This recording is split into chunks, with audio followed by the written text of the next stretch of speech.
If you are dependent upon me, my body, my womb, in order to survive, I dictate the rules. What I say goes. When we roughly considered a person to be dead? I think we've all kind of come to a consensus on this, societally speaking. For me, it's when the soul is no longer in the body.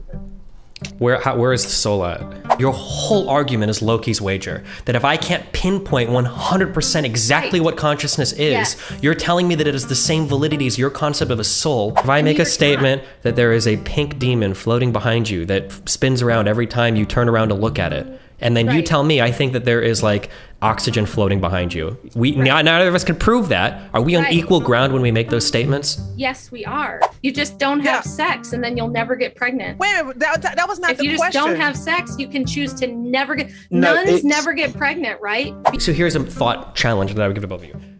I think that when we talk about protecting human life, we're talking about conscious experiences. I don't think that there is any conscious experience worth protecting in the womb until around 20 to 24 weeks in gestation. That's when the necessary parts of the brain have developed to have that conscious experience. So I think things like first try... What? Just to be sure that you... I haven't started yet. I was just oh my God, my bad. I'm sorry. There we go. Just kidding. He's ready, you guys. No problem. He's James, clean. we need to get this shit on the road. I got work to do, James. Come on. We're ready. All right, here I go. So I'm going to go into a cold open where I say, hey, ready to debating ethics of abortion. We're starting right now with Stephen's opening statement. Thanks so much for being with us. And then I'll kick it over to you. 3, 2, 1. Thanks for being here, guys. Here I go for that cold open. Hey, everybody. Yeah, guys, just to let you know, I'm just extremely low tech. We're debating the ethics of abortion, and we are starting right now with Stephen's opening statement. Thanks so much for being with us, Stephen. The floor is all yours. Hey, I think when we talk about protecting human life, we're talking about protecting conscious experiences. I think that the necessary parts in the brain that form to have a conscious experience appear around 20 to 24 weeks in the womb. I think that any abortion before that point is absolutely fine. Any abortion afterwards should probably be treated as similarly to killing a child. And that is my position on abortion. Go. Tree. 2 seconds. Forgive me, Stephen. I just got chopped up in the very beginning. If you could name that one more time. Forgive me. I just got That's good. I'm glad I'm getting all my practice out here, okay? If you're able to say that first part one more time. Absolutely. When we talk about protecting human life, we're talking about protecting conscious experiences. So when I look to see what ought to be protected in the womb, it's going to be some creature that is having, or at least capable of having, a conscious experience. The necessary parts in your brain that form to have conscious experiences form at around 20 to 24 weeks. So I think things like first trimester abortions are absolutely fine and permissible. That's my position on abortion. You got it. We'll kick it over to Tree, who is also on the pro-choice side. Thanks for being with us, Tree. All right, thank you for having me. My parents divorced when I was 5 years old, and my mother got on welfare and taking custody of me. And we moved into a roach-infested apartment in one of the most dangerous ghettos in America, located in Anacostia, D.C. While there, I witnessed junkies overdosing, Black women and Black men shooting and stabbing each other, pimps physically abusing their women, along with women being sexually assaulted, and constant fights every day. Every now and then, while playing hide and seek with my friends, we would come across a dead body. But as a little girl, there were two things I had to do to stay alive in the hood. One, avoid predatory men who pursued young girls like me at the time to either trick us out or to just flat out rape us. And two, to survive the constant beatings of my mother. Saying that my mother beat me was just putting it lightly. She tortured me, and I'll spare you the details because I doubt seriously that you as an adult would survive what I did as a child. At the age of 11, I couldn't take it anymore and I ran away. And my father took custody of me, and that's when my life changed for the better. I was the first child on my father's side to attend college. On that day that I left for college, my father looked me in my eyes and said, "Keep your head in them books and your goddamn legs closed. If you get pregnant, you are no longer welcome back into my house and you'll be dead to me." Everything was going great until the spring of my sophomore year. I was dating a guy and we were very sexually active, but we used condoms and we was very careful. On one day while having intercourse, the condom broke and I freaked out. I called a local clinic and they told me to come back in 30 days to take a pregnancy test. On the 30th day, I went into the clinic to get a pregnancy test. However, this was not a Planned Parenthood clinic. This was a clinic funded by a Christian organization to convince Black women to avoid abortions. After giving the woman the cup of my urine, I was placed into a small room with a TV and a VCR and was told to watch a VHS tape called The Silent Scream, which was a pro-life propaganda piece that would pull the heartstrings of women, making them feel guilty about wanting to have an abortion. When the tape was over, the counselor came into my room with a box of Kleenex tissue, and she was shocked to see that my face was just as dry as was then before I even entered the room. While sitting there at the desk, she said that she had my test results back. And she said, now, before I share your test results, I want you to know, after watching that video, knowing that the test could come back positive, and you could be pregnant, do you still want to kill your baby? Do you want to go to hell? Do you want your baby to go to heaven while you meet the devil? I looked that white woman in her eyes and I said, lady, I'd rather go to hell than to live on earth as a poor Black woman. She got up, got my test results, and I wasn't pregnant. But I want you all to know that if I was pregnant, I would not hesitate to get an abortion. So I want to ask my opponents, instead of going for banning abortions, how about you do the following first? Eliminate child poverty, improve the maternity leave here in America, improve Medicaid and Medicare to help and also help fund health facilities that will help lower the maternal mortality rate among Black women, who, by the way, have the highest mortality rate than any other race in America, and improve the foster care in America, just to name a few. Why aren't you fixing these problems first instead of adding to it by trying to ban abortions? I yield. You got to thank you very much for those opening statements from the pro-choice side. We're going to kick it over to Rachel and Kendon for their openings as well. If it's your first time here at Modern Day Debate, folks, we're a neutral channel hosting debates on science, religion, and politics. We hope you feel welcome no matter what walk of life you are from. And don't forget to hit that subscribe button, because we have plenty more juicy debates coming up in the future. With that, Rachel and Kendon, thanks so much for being with us. The floor is all yours. Do you want to go for it, Rachel? Sure, I'll go for it. Tree gave a really compelling personal anecdote there. And I think that what she proved is that even children who are born in the worst of circumstances can make a really fantastic life for themselves, and that they're valuable and their life has meaning, and they can grow up to affect the world in a really wonderful and positive way, just like she has. I'm not going to take that angle on this. I'm going to kind of stick to a more logical, rational type of argumentation here. Which is to say that if you look at it historically, abortion was something that 100 years ago, when it was first legalized in the USSR, was supposed to be temporary. It was considered a stopgap measure until birth control would be legal and widely available, and then it was generally believed that abortion would be safe, legal, and rare. If you're my age, I'm 41 years old, you might remember the propaganda of the 80s and 90s was that abortion was a necessary evil, and the phrase was safe, legal, and rare. We're 100 years into birth control being legal. It's widely available, super cheap and or free for almost anyone. You can walk into a clinic and get birth control, usually for free. You can get condoms for free from health centers all over the place. You can get a prescription from Medicaid and get a $4 a month prescription for abortion or for birth control pills. We have 18 plus well-tested forms of birth control, yet abortion is still extremely popular. It hasn't gone away. It hasn't become safe, legal, and rare. In fact, now the argument is people want absolutely no limitations on it whatsoever. We have shout your abortion. We have people who are proud to have abortions. We have people who want to tell you how they've had multiple abortions and see it as like a fight the patriarchy kind of thing to have an abortion. You're pushing back against the system by doing this. The problem with that is that it does not fight back against the system. It doesn't push back against anything. It's actually very conducive to the system. If you have a problem with, things like that, abortion actually is a eugenics industry at this point. In the USSR, when they made abortions free in state hospitals without any restrictions between 1920 and 1935, it got so bad that they got to the point where Stalin, when he took power, had to make abortion illegal again because you had 3 abortions for every 1 live birth in Russia, and the birth rate plummeted. And this was after they'd already been through World War I and a famine, and it was clear that they were not going to survive as a nation unless they did something to stop abortion.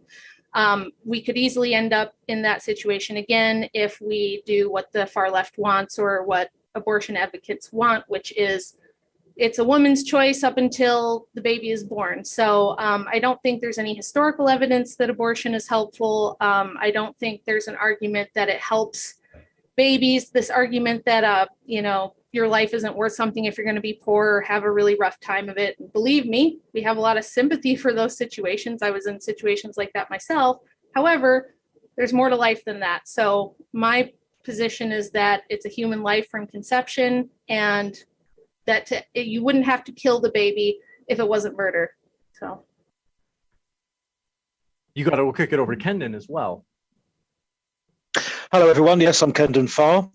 So much like Rachel, I'm not so much pro-life as anti-choice. I don't believe that any human agency should decide whether an individual human life should end arbitrarily. I've noticed as well, whenever we talk about this issue, or whenever one talks about this issue, a lot of the terms that we use are euphemistic. The word abortion is actually the wrong word. Abortion is another word for miscarriage. What we're actually describing is a termination, which is more honest because we're terminating a life before it's truly emerged from the womb and flourished. We also refer to clumps of cells as opposed to fetus or baby, tied to anesthetize, is that the right word? Sort of to soften the blow, to massage the truth. It destroys human life, but not just human life, but all life chances, any impact that a human being might have. And I noticed that the personal autonomy argument only really applies in this issue. My body, my choice. You very rarely hear that phrase in any other context. Unlike death, I don't really care when the baby becomes conscious or not, because eventually, if left to its own devices, if it's a healthy, normal pregnancy, it will become conscious. So I'm mindful of the fact that consciousness is an inevitable part of the growth within the womb. It appears to me that the pro-choice advocacy is mainly economic rather than moral. Abortion is seen as the cheaper option, and this is where I want to tap into what Tree was saying earlier. Now, Tree's obviously given us a harrowing story, and I have genuine sympathy for her, and she's obviously come up hard, and I respect that. She talked about how, instead of banning abortions, why don't we improve the welfare system and healthcare provision for women and things like that? As someone who lives in northwest England, and as someone who has studied the American healthcare system quite intently, it's my opinion that the healthcare system in your country is a joke. No offense to any Americans listening. The problem is that because abortion is no longer just safe, legal, and rare, it's as common as cookies, there's no incentive to improve any of your welfare systems because it's cheaper simply to kill the baby. In the same way, there's no, it's the difference between building shelters for the homeless and exterminating the homeless. Both would solve the problem of homelessness, but one of them is brutal and it's unconscionable. For me, abortion is unconscionable. You don't need to improve food stamps or, women's shelters or anything like that if there's no baby to feed. And I think that's the reason why a lot of pro-choice activists take that position, at least in politics. That's kind of an opening statement. That's my ramble over. I'll kick it over to somebody else. You got it. Thank you very much for that opening. We're going to kick it right into open dialogue. Want to let you know, folks, if you'd like to hear more, if you'd like to learn more about any of our guest views, you can by clicking on their links, which are down in the description box waiting for you right now. And that includes if you're listening to this debate through the podcast, as we put our guest links in the description box for the podcast as well. And with that, thanks so much, Destiny, Tree, Rachel, and Kendon. The floor is all yours for open dialogue. So I would like to ask Rachel, I want to say that don't look at my story as a typical thing. I am not the norm. I'm very rare. A lot of children die in the hood through stray bullets or through the abuse of their own parents. As a matter of fact, the reason I just spared this because I didn't have that much, but the reason why I ran away is because I began to get taller. And as I get, my father's 6'7" and I'm 6'3". So my mother's 5'1". So I began to have a growth sprout and I began to get stronger. And I got tired of those beatings, those horrific beatings. And one day I just grabbed the belt that my mom used in the belt buckle.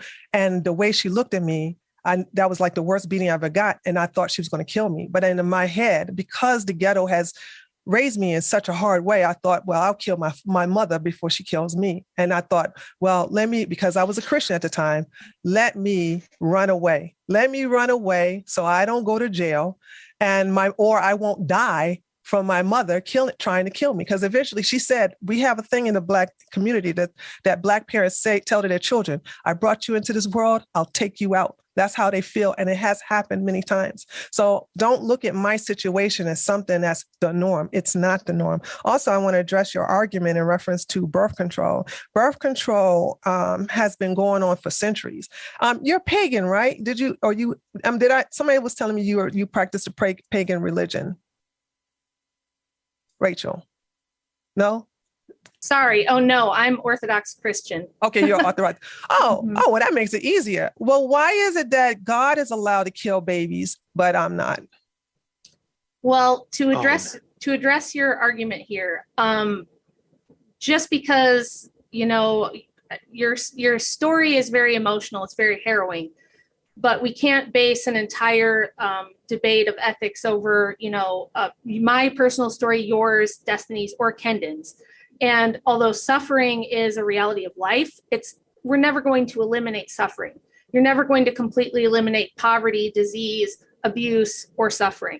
And I eliminated my suffering if I had an abortion, I would have eliminated my suffering if I had an abortion. Well, but to say that the way to solve these problems is to just kill babies before they're born is a very eugenics sort of statement. To say that it would be better for them to be dead than to grow up in poverty. First of all, I wouldn't. How is eugenics equivalent to an income situation? Well, that's exactly what Margaret Sanger proposed, was that, these people are She did uneducated. that because she thought Blacks were inferior. She thought we were subhuman. That's the reason why Margaret Sanger did that.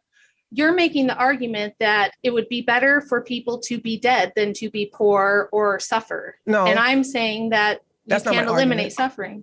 No, my argument is that I have dominion over what's going on in my uterus, and nothing within my uterus have more dominion over me. I am, that's why I thought you was a god. I thought you was pagan because I was going to bring the goddess and the god situation in there. But since you are religious, I'm just saying, God don't have no problem with abortions, but let me just say this. There was no such thing as abortion during the biblical time because abortion is a medical procedure. There was lots of miscarriages and it was straight out just God killing, like after you give birth, like God just killing children, just straight up killing children. So I'm saying, obviously, God does not have a problem with just killing children after they're born. Why would he? And there's also scriptures in the Bible where he also have women to drink a potion that gives you a miscarriage. So if there's no problem with having miscarriages and God killing children, why is it a problem for me? I'm not making a religion. I am Christian, but I'm not making a religious argument. I'm making a logical argument, which is that you don't stop suffering. You don't end suffering by killing people before they can live. By that logic, it would make sense to just wipe out the planet. Then we end suffering. Just kill all the homeless. Just kill all the drug addicts. It's a false comparison because there's something growing inside my uterus. Okay. And that thing is a person. So at what point does the fetus, what point does the baby inside your uterus have bodily autonomy? Because you're making when a bodily it can survive autonomy outside my uterus. Okay, but at one point you couldn't survive outside someone else's uterus. Oh well, here's that you asked me a question. I answered it. It has an autonomy when it can survive outside my uterus. Usually when it's like 5 months, right? It's usually when it's 5 months and above, but right? That argument also doesn't make sense, and here's why. Because when a baby is viable at 22 weeks, it still can't survive without intense round-the-clock care until it's what? I mean, at what point do we no longer need people to survive? Are we allowed to kill everyone before they're 16, before they're 18? If you depend upon my body to survive, I get to make the rules. If you survive, if you are dependent upon me, my body, my womb, in order to survive, I dictate the rules. What I say goes. Okay, Tree, but that logic would have to apply to a baby who was born at term at 9 months. When that baby is born, if the mother does not feed it, it dies. Not the real, exact no. Yes, it's the exact same listen, argument. No. Baby can be Yes, fed logically, it's the same argument. No, because a lot of women can't lactate. Okay. No, but someone has to feed it. Exactly. It's dependent on someone. But it does. So that person can say, "Look, if I don't feed you, you get to die," and that is a thing. No, there are people who you're do argue so wrong. Other people can feed the baby. It's not. We have a thing called there's a community to raise a child. But it depends on someone, right? So if I die, community, you're saying that if I died after giving childbirth and my child lives, you're saying that my child is going to die too because mommy's not there to breastfeed it. That's just silly. No, hold on. Let me just finish saying this. The child, you're just straight out lying. The child can be fed through other means, through formula, through a wet nurse, and through other means. The child does not you're need missing, me after You're missing what I'm saying. I'm saying the logical extension of your argument is that nobody has a right to live until they are no longer dependent on someone else for survival. That's not my argument. My argument is that if you can live outside. No, if you depend upon, here's my argument. Listen to me closely. If you depend upon my body to survive, I get to dictate the rules. And what I'm saying to you, like I said earlier, if the baby can, I think I did some research prior to coming here because I just was told today I can come. A child has a chance of surviving a preemie at 5 months. There is that. But so therefore, underneath that, and I'm willing to say, I like the heartbeat bill, but I also rather say in 3 months is a good number. But I'm not. There's no hill I'm willing to die on. What I'm saying is that I'm giving you the date where I'm giving you my cutoff period. The baby can survive outside my body. Good luck. Right. I'll give you and a quick what I'm trying Rachel, to, but then sure. we got to kick it over to Steven. Steven, you look especially enthralled. So go ahead, Rachel. Or I'm letting them do the back and forth instead of, because for abortion arguments, there's like 12 different ways to approach it. So if we keep like yoink it to get to like 20 different arguments, I'd rather let them run down the whole argument. What I'm trying to do is show that what Tree is doing is making an arbitrary decision about when someone is autonomous and can live on their own. And that by logical extension, her argument means that when a baby is born, if the person who is charged with taking care of it says, look, this baby is a burden to me, it depends on me to live, I have to get up in the middle of the night, I have to feed it, or the group or the home that it's at, whoever is charged with taking care of a child, because children cannot survive without round-the-clock care for years after birth. Doesn't need the mother to do that. I'm telling you that logically, because I do debates all the time. I'm a student of logical argumentation. If you're going to argue that you have the right to kill a human being because it depends on you for survival, then by logical extension, you would have to apply that to after birth abortion or after birth murder. The baby does not have to depend upon a mother after she gave birth to it. And you know that. You're just being disingenuous. I'm not. It's not disingenuous. So it's how does the baby... logical. So answer this question. I'm going to show how everybody you're disingenuous. If the mother dies at birth, the baby going to die because there's nobody to give breast milk to it? The baby's going to die because there's nobody going to feed it? Someone has to feed it, right? Answer the question. If the someone doesn't feed it. No. Answer the question. I did. I'm answering the question. Yes. This is perfectly valid logical argumentation. That when a mother dies, that nobody's going to take charge of the baby and feed it. That's what you're saying. If someone doesn't, it will die. But and what you're when saying, has that happened? I'm telling you that logically, that doesn't happen. The you're argument just lying. you're making that doesn't happen. Hold on one second, just to be sure used. that we can hear each of you. That doesn't happen. The baby is born. If the mother dies, somebody takes care of the baby. She's saying that if the baby doesn't die, if the mother decides that she doesn't want to breastfeed the baby's going to die. That does not happen. That's not what I'm saying. You're not understanding. I'm sorry, but you don't understand logic. What I'm saying is that the argument you're making could be used for people to illogical. Say, if this baby depends on me to live, then it is within my rights to kill it at any point if I decide that's too burdensome. It is the logical extension of your argument, ma'am. I'm sorry that you don't understand arguments. I did not say that. I said when the baby don't understand arguments. I said, no, you don't understand my argument. And you know your I'm crushing you. That's why you're trying to. That's why you're reframing it. You're reframing my argument. Hold on. If we have too much speaking over each other, they won't be able to hear either of you. Just want to be sure. No, she's reframing my argument. She's sitting up here saying, if you had the baby and if you gave birth to the baby and you don't feed the baby, then that means you can kill the baby. That's not exactly what I said. Okay. She doesn't understand what I'm saying. Hold on, because you won't answer this question. I'll just yield. No, she didn't. Yeah, no, yield because way if over you hold on. Let's let Tree finish, and then we'll come back. Hold on. I'm going to ask Kendon, and I'm going to make it plain again. If the mother dies after giving birth to the child, does that mean that the child dies because there's no one to take care of it? That was not my argument. That was your argument. No. I'm sorry. I thought you yelled. Why are you still talking? You said you yelled. I still hear blah, blah, blah, blah, blah, blah. Okay, I'm talking to Kendon. I'm trying to give somebody else to talk. Kendon, answer that question. If a woman dies after she gave birth to a baby, the baby's outside the womb, does the baby die too? Not necessarily, no. Okay, the men can have it now. Okay, fair enough. Do you want to go for it, Destiny? I'm not sure how to come back from that one, if I'm being honest. So here, this is like my simple question for Kendon and Rachel. When do you consider a person dead? The problem of death is a great philosophical conundrum.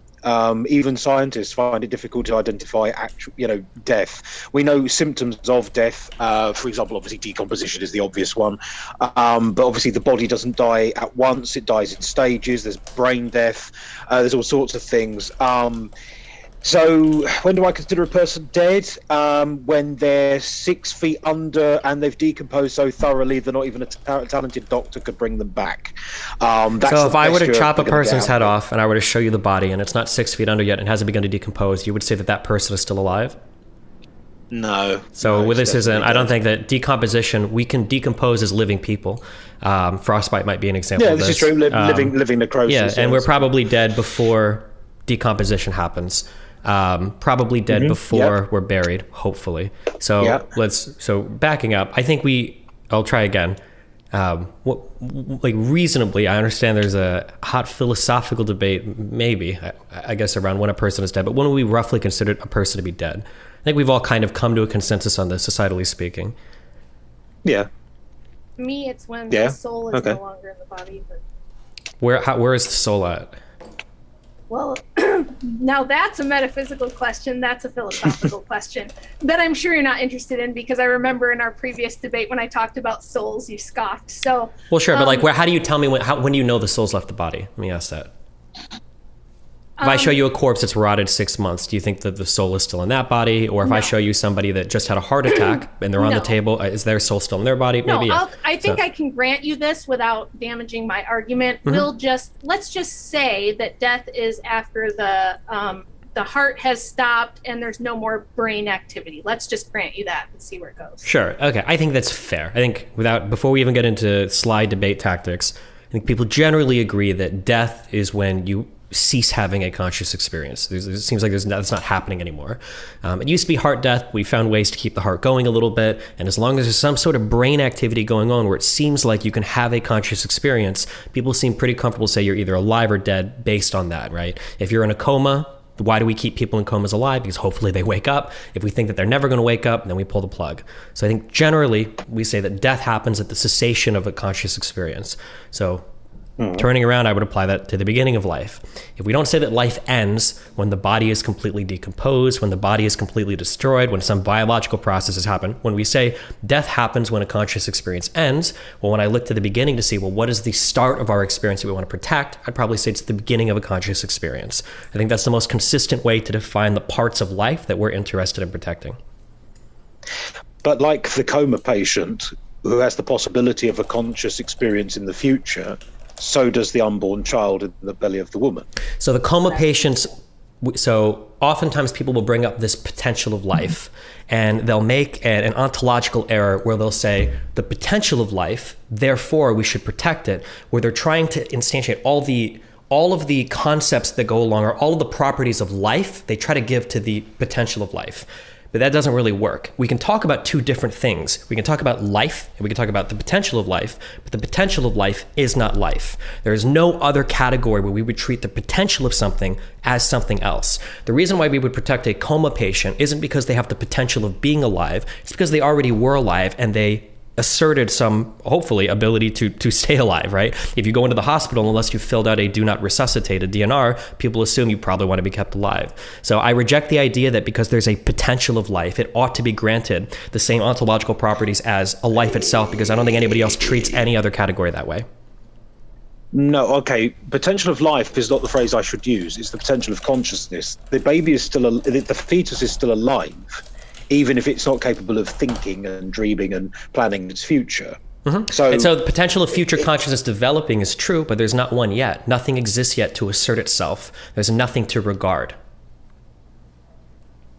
Yes, but there is it's an inevitable part of the development process. Yeah, sure, but again, if the pregnancy is healthy and viable and there are no complications, this clump of cells, to use that popular phrase, will eventually develop into a baby that is able to cogitate. And it is inevitable that if I drop a seed on the ground, a tree will grow, but the seed is not a tree. And my hand holding the seed is not a tree. The potential or the future development of something is not the same thing as the stages preceding it. So it is true that oftentimes, left to their own devices, a pregnancy will grow into something that will have a conscious experience. But that conscious experience is not there yet, and you cannot treat the development of something in the future as the thing that exists now. They're two fundamentally different things.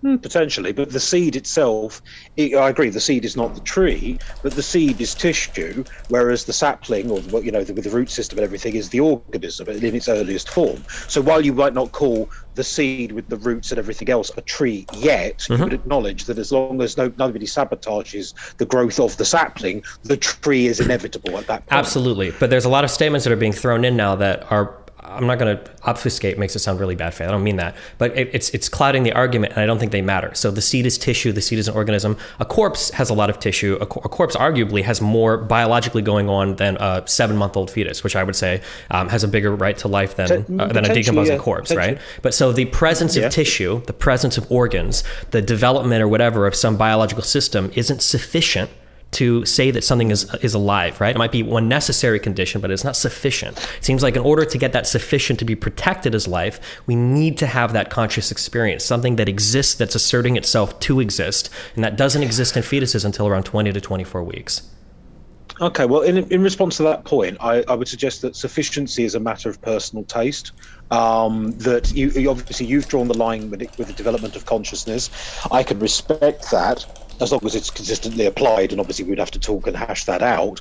The problem is that, as I said in the beginning, I'm not so much pro-life as anti-choice. I do not like the idea of people deciding whether a thing should live or die based on economic or social circumstances over which it has no control. The thing I always bear in mind with this is that the child didn't ask to be conceived.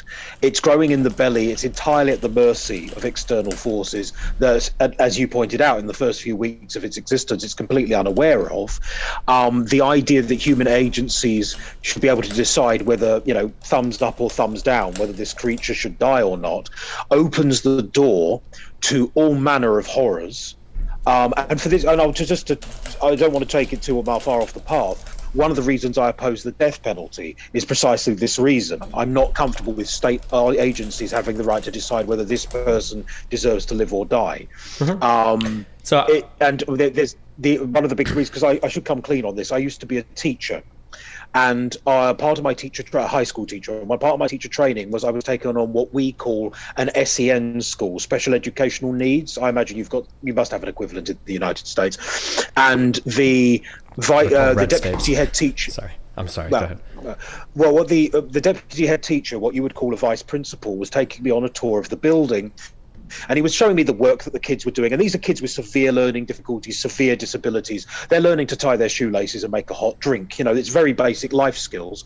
And he was talking about the nature of the population. And he said, we've got kids with low functioning autism. We've got kids with, horrendous malformations. But we don't get many kids we don't get many kids with Down syndrome anymore. And I went, oh, okay. And why is that? And he goes, well, because, well, there are two reasons. One, mainstream schools are better at integrating them, which is a good thing. That's positive. But the other reason is the parents just abort them. And I went, oh, okay. And that issue, that answer haunted me as he took me around the rest of the school. And the reason it haunted me for a good 15, 20 minutes, I had to solve it, is that was a eugenics argument. The people had decided that because their child had Down syndrome, it was unworthy of life. It was unworthy of existence. Whereas I would argue that it falls upon a society, a culture, as Tree was alluding to, as was mentioning in her opening statements, we ought to provide more resources for people who, through no fault of their own, have difficulties and complications. Okay, so that's my position. Okay, so if possible, it would be nice to stick to one of these at a time. So every single thing here is just it's a non sequitur or not relevant to the argument. So initially you said that anti-choice, whether things should live or die based on economic or social circumstances, that's not what we're talking about here. We're talking about if there is a thing to be protected that is being killed. Because we can all agree that if it's not a thing worth protecting, it doesn't matter if it's being removed for economic or social circumstances. The same way that I might remove a tumor from my neck, I might or I might cause a miscarriage or abort a fetus because it doesn't serve whatever purpose. So we're not talking about killing a child based on economic or social circumstances. We're talking about whether or not a life exists that ought to be protected. You make this statement too, like the child didn't ask to be conceived. That would be like me making the statement, how do you feel about something 5 years after your death? You can't, you have no feelings. There is no person or entity there to have a feeling. A child doesn't ask to be conceived because the thing that is conceived does not exist to assert its preference. It doesn't exist to assert any point of view. So yeah, it doesn't ask to be conceived, but that's as nonsense a statement as talking about the preference of somebody that's already dead. There's nothing there to speak of. For the first few weeks of its existence, we talk about something being completely unaware. That's my argument. There is no awareness. There's not even a conscious experience there, henceforth nothing to protect. And then when we say open the door to all manner of horrors, that's up to interpretation. I mean, given my subjective view of this, if we say that my interpretation of everything is correct, I would say that the manner of horrors it's being open to is forcing women to be incubators for things that don't even have conscious experiences yet. I would say that's a potential manner of horror. If you can see a potential horror that might logically flow from any of my stated positions, I'd be interested to hear them. I don't think there are any. I think I'm pretty consistent. That's why I started how do we define death, and then I walk that back to how do we define life. I don't think I'm making any concessions about how we treat living people based on my views of abortions, whereas you necessarily are making the concession that a woman must be forced to do something with her body against her will to incubate something, which I would argue is a much bigger concession than what I would ask for. You talk about opposition to the death penalty, not relevant. You can support the death penalty and support or be against abortion. One is talking about whether or not a life is in existence yet, and the other is talking about the appropriate punishment for a moral agent that is making a choice that we all agree is immoral. One of those punishments could very easily be death. That's fine. If you're a moral agent and you're making a choice between one thing or another, part of that necessarily entails consequences to your actions. If you can make decisions, then you are ready to deal with the consequences, et cetera, et cetera. And then you talk about, a lot of people bring up eugenics arguments all the time. I don't believe people are against eugenics, and I don't think that eugenics is in and of itself necessarily a bad thing. For instance, everybody will say that they're against eugenics, but then if you ask, why ought we oppose incestual relationships? One of the first answers that comes out of everybody's mouth is, well, you can make kids that have like really fucked up bodies, they might have Down syndrome. It's like, okay, well, that argument against incest is an argument in favor of eugenics. When you tell a woman, hey, it's not really the best idea to get pregnant after age 35 because the rates of Down syndrome start to increase dramatically, that's a eugenics argument. Women opting to have children earlier in life because they can have healthier pregnancies and have healthier children is kind of eugenics argument. So I think that there are certain types of eugenics that are probably very bad. So not having black babies or not having babies with brown eyes, that's probably not good. But other types of quote unquote eugenics where we're checking for fetal health, I don't think is necessarily a bad thing. So to circle all the way back, I still haven't heard a single good opposing viewpoint for why we shouldn't value the beginning of life when the conscious experience starts rather than when just the formation of some cells begins. I haven't heard any contraindication of that yet. I think I can jump in and maybe help because I see where you're coming from, Destiny, and what you're trying to say. And I want to know, are you aware of the fact that scientists generally have trouble understanding what consciousness even is, and that we don't necessarily know for sure that babies, let's say at 16 weeks of gestation, do not have some kind of conscious experience? An example of this would be if I take a high dose of DMT and I'm seeing machine elves and I'm hallucinating all kinds of fun, crazy stuff, I'm having a conscious experience. But what does that mean, and where does the value of that come in? So I think to cite consciousness is somewhat arbitrary. Could you maybe give us a better definition of when you think consciousness starts, why you've chosen that as the marker, why that's the bar that you've chosen? So I said at the very beginning of this debate, the reason why I chose I don't believe that consciousness is arbitrary. I think for the purpose of a debate, maybe somebody could wheel that line out, but when we step into the real world, it is very clearly the line at which we draw between alive and dead when it comes to people in hospitals. This is not an assertion of philosophy. It's not a game that a neuroscientist might play, and it's not just in the domain of internet debate. It is a choice that is made every single day in hospitals all across the world throughout all the history of time, throughout all the cultures of society, for when a person is dead or alive. When you no longer can wake up again and be a conscious person, you're considered dead. So if you knock me out, if you hit me in the head and knock me out and I'm unconscious and nobody's sure if I'm going to wake up again, it would then be ethical to kill me? Well, if you're never going to wake up again, then how do we know if I'm never? Never is a very metaphysical, concept. How would you know if I'm never going to wake up again? So let me understand. Do you think that these determinations are never made? I think that they're made, but I do think that they're arbitrary. For example, when you said we generally pull the plug on people if we think they're not going to wake up, that's not something that I would necessarily do. And that gets into a whole nother debate over whether you think that life extension is a good idea or how far we should take that. What I'm saying is your argument is resting on the fact that if somebody is unconscious and we don't think they can have a conscious experience in the future, it's ethical to let them die. And as Kendon said, we know that babies will have, like, the vast majority of them will have conscious experiences if we don't kill them first. So I'm trying to... Yeah, can you tell me what you mean when you say arbitrary? I need to understand what you mean when you say arbitrary. I mean, you're kind of basing it on a preference or something that's not very objective or something that you don't have a good epistemology for, something you don't have a good logical reason for. So when we talk about the beginning of life, we're almost necessarily in some normative category because we're trying to create a definition. We're not going to find this epistemically, like scientifically. Right? So necessarily it's going to be somewhat arbitrary, of course, but any definition that you give is going to be just as arbitrary as any definition that I give, right?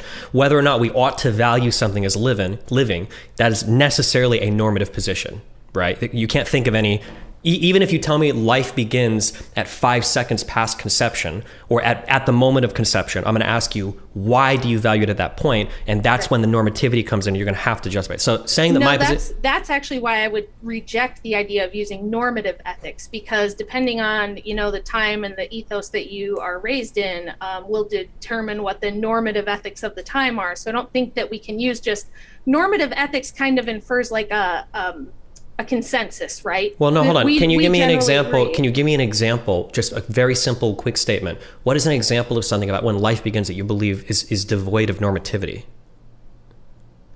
What do you mean? Something like what's a statement of like this is when life begins that you think isn't a normative statement?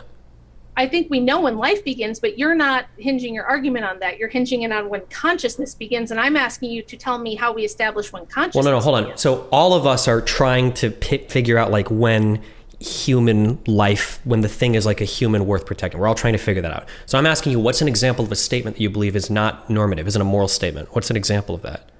Because they're all going to be normative statements. So my moral statement, which is that if it's a human being and you intervene to kill it, even if it's in the earliest fetal stages, that would be unethical, because if you did not intervene, it would probably grow and more than likely grow and have a conscious experience and be born. You would probably say that that's not normative, right? Well, the part that I would say is normative is when you're saying that like this is a human being, like at the very beginning of this moment of conception. When I say normativity or normative statement, that's another word for like a moral statement. I would say that statement has some level of subjectivity to it. We can't go into the world and discover like what is a human, when do humans exist, right? These are statements that as humans we decide these things. There's not like an answer key. I think we can definitely determine that something's human. Your argument is that it doesn't matter if it's human, it matters if it's conscious, right? Okay. let me try this one more time.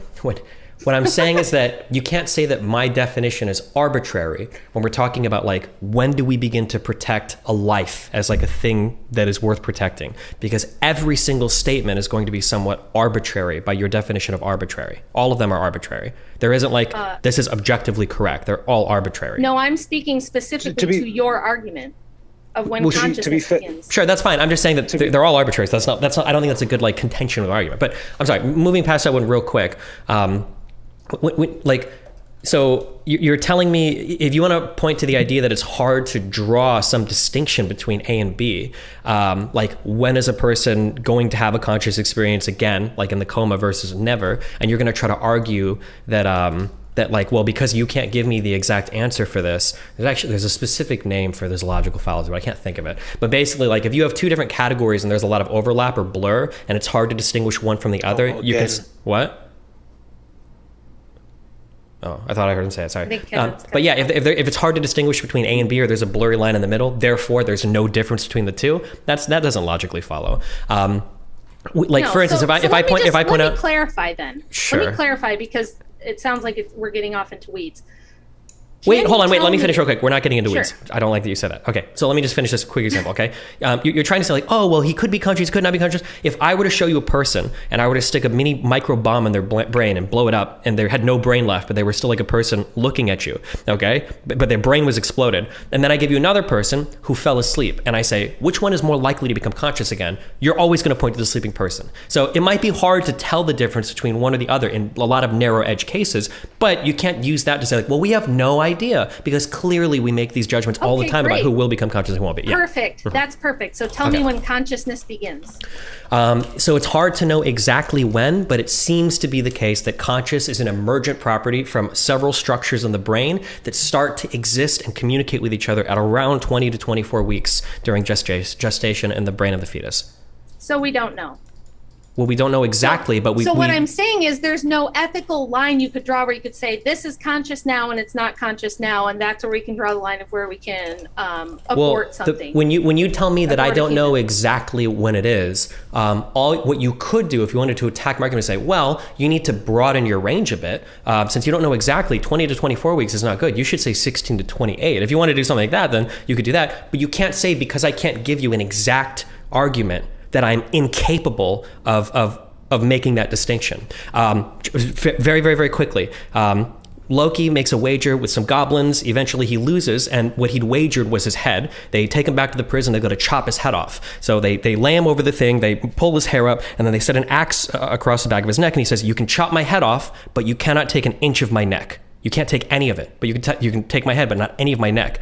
And they move the axe back and forth, and they're not entirely sure where does the neck end and the head begin, and he ends up walking. It's called Loki's paradox, I think. Just because I can't tell you exactly where one begins and one ends doesn't mean I can say, look, there is no such thing as heads or necks, because it's hard to tell when it starts. It doesn't work that way. So what I would say to that is that if you, to hinge your entire ethical argument on consciousness and when consciousness begins, when we cannot even quantify what a valuable conscious experience is. If I'm dreaming, am I conscious? Am I not? If I'm DMT tripping, am I conscious? Am I not? If I'm 18 weeks gestation versus 24 weeks gestation, am I conscious or am I not? I would say that it makes much more sense logically to say we're not going to intervene and kill something before it can have a conscious experience, because that's our preference, because it would be either more convenient for us, it would be less hardships for us, because we foresee that the child might not have a good future. I'm not making any of those arguments. Yeah, I'm not making any of those arguments. You're not making those arguments. To be clear, also every argument you're making can be very easily addressed. When you take DMT or when you're dreaming, even if you were to temporarily completely cease your conscious experience, you already existed and you already asserted something. If Rachel says, I'm going to do this, but don't let me die, and then you disappear from they do exist. We're not talking about that if it's not conscious yet, it doesn't matter if it no one here is denying that fetuses exist. If you stop it from having the conscious experience, then it can't have it. No one is saying whether or not fetuses exist. We all agree that they exist. The question is, has there been a conscious experience yet to assert itself or any preferences? For Rachel, for you, before you take DMT... How does a 20-week gestation in fetus assert itself because it's having a conscious experience. There's something there. How do you know that? Because the necessary, I don't know 100%. Scientists told you? No, you don't know 100%. Probably? Technically, if you want to get ultra philosophical about it, there's something called a philosophical zombie. I don't even know if you're having a conscious experience. That's not an insult, but we don't technically know if anybody is, right? How do you know you're not just a brain in a vat? How Sure. do I know I'm right? But we can say this. Silly place it's not to base an ethical argument off of. It's in not, my opinion. It's not silly. Only in debate terms is it silly in the middle of a debate. But if you step into the real world, these are the decisions that we make in hospitals every single day across Destiny, all of time and across debate? all of space. If you think that debate is silly and there's this delineation between the real world and philosophy, and that we can't use logical argumentation to determine these things because in the real world we just all agree, or in the real world these are all fallacies. It's a logical fallacy to say, well, in the real world it works differently. No, I'm not. What I'm trying to do is I'm trying. I'm not trying to hand wave debate. What I'm trying to do is to take, because if I'm in the middle of making an argument, sometimes I'll take a step back and I'll say, have I committed myself to a position that actually seems highly incongruent with a macro picture? So when we're in the midst of an argument and we start saying things like, well, really, we don't have any idea if any conscious experience exists. We don't know anything about it. Well, let's take a step back on a macro scale. Do we really believe that? Clearly, we don't believe that. If we look at how we behave in the real world, if we look at how we behave in hospitals, where we're deciding when to kill people or when not to kill people, clearly we have some concept of conscious experiences. When we look at how we treat people with medicine, when we look at how we analyze structures of the brain, when we look at where like death comes from, right? It's not when you cut off your arm. It's not when you lose a kidney. It's when your brain stops to function. It seems like we have some conception of where conscious experience comes from. So if we go back then to the debate and we look at the microscopic arguments we're making, to say things like, well, we don't know anything about conscious experience, seems a little bit, it seems like not the best faith of an argument. It seems like a debate argument, because that's not true. All of us have some concept of like how consciousness works and how we decide when people are dead. Yeah, I don't want to soak up the whole entire debate with you and I going back and forth on epistemology and philosophy and logical argumentation. So we'll just kind of leave that there for right now. I think we've kind of exhausted that, and we'll let the other two panelists say some things. Rachel and Kendon, are you both life absolutists? You'd have to define the phrase. Can you define that? Yeah. Meaning that everybody should live no matter what. Under no circumstances, no one should die under any circumstances. Actually, I'll even say under no circumstances should anyone be killed. I would not be a life absolutist. There are too many variables there. Yeah. So, for example, in the case of self-defense, I know there are people like Jehovah's Witnesses, for example, who refuse to defend themselves even if someone comes at them with a knife. I'm not one of those people. Because in that situation, for example, in the case of self-defense, if there's a chance that one of you is going to go down, it's almost an animal reflex to defend yourself. So if you believe that if what you mean by life absolutist is someone who cannot think of a situation in which killing of another human being would ever be permissible, then no, I'm not one of those people. Okay. There must be exceptions to. I hate absolute rules. There must be an exception to an absolute rule. If you see what I mean. If that's not an absurd thing to say. But there are certain decisions. Rachel, can you kill the spirit? No. So what's the problem with abortion as a Christian?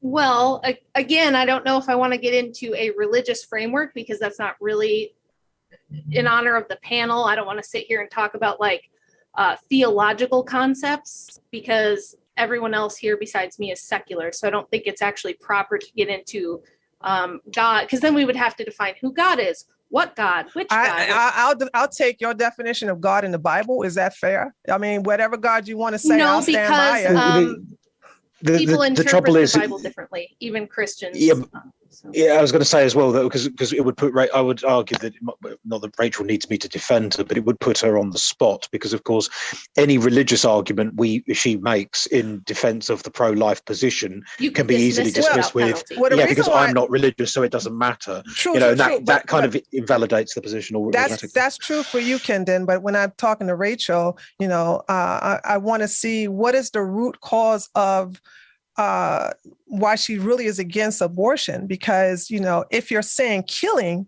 then I would object to saying, well, you can't kill the spirit, and that's why I asked her. That's why I'm not making a religious argument. I'm making an an ethical argument. Could spirit be spiritual too? I mean, does it really have to be religious? Yes, but you're forming a straw man because I'm not making that argument. That's not the argument I'm making. I'm asking a question. I didn't even frame nothing. I asked you a question. I asked you, you could ask me what my favorite color is or what my favorite dessert is, but we're here to debate the topic, and that's not my argument. You accuse me of straw manning you, and I'm saying, no, I did not. You're lying on me again. I asked you a question. I asked you, lying. Do you? Yeah, you did. I asked you, everything I say that you don't like is lying. No, I mean, no. Did I not? Yes or no? Did I not ask you, can you kill the spirit? Did I not ask you that? Yeah, and I said no. So how was that straw manning you? Because then you went in to say, like, well, if God does this, or tell me why God says we can't have abortions. And I didn't say that. I did not say that. Okay, I answered your question. I answered your question. All right. So are you going to actually make an argument? So, well, I was about to make an argument until you basically interrupted me by saying that, and falsely accusing me lying, saying that I straw man you, and I just showed you I didn't. Okay. So the reason my argument is like, I don't believe you can kill anything. Okay. And by the way, I'm agnostic. I'm not religious. So, and I know Christians who also, everybody on several faiths believe that you can't kill energy. So I wanted to know, like, what's the big deal? I totally get the argument of conscious, not conscious, sentient, I get that. Okay. I just wanted to get a grasp on what is the root problem to terminating an abortion, kill the baby, whatever you want to name it. So did you just tell me that because you can't kill energy? I didn't tell you anything but what I just said. You just said, I don't believe you can kill energy. Right. Right. And did you say that, would you agree then that you can't kill the spirit, as you put it? Well, I'm not religious, but that's why I'm asking. Okay. But I'll go ahead and say, I'm not asking, but I'll just say, sure, you can't kill the spirit. I'll go ahead and so then by that extension, I'm going to try again to help you understand the logical extensions of the arguments you make, which is then it's no problem if I kill you right now. Because I can't kill your spirit, I can't kill your energy. What's the big deal? You're going to reincarnate. You're going to still exist in some form. It's just a dead end. It's a total non sequitur. It's not even worth considering when we're trying to have an argument here. Well, killing me right now is against the law, and nice try. You wouldn't even have that opportunity before I get you first. And I don't know about that. I'm a firearms instructor, and I teach defense. Yeah, you don't know nothing. Well, you're trying to get all bad on me, so I just. I'm just saying. Do you know my firearm experience? Okay. Do you know mine? No, you just assume that you can get me. But you're trying to, ma'am, I'm with all due respect. But anyway, let me get back on that. In your head here, you don't understand how to make a logical argument. You just tried to do a dick measuring contest with me, and I just took you on it. Okay, so here's my thing. So let me go ahead and finish saying what I got to say. So, Destiny, I'm sorry that this person is. I'm enjoying this. I'm having fun. This person. What do you mean by this person? I mean, so you want to dehumanize me now?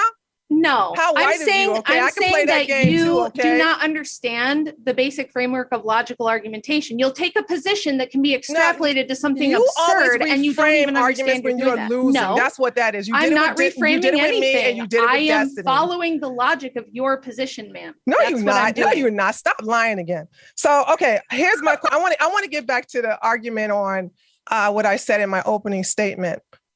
To try to ban abortion.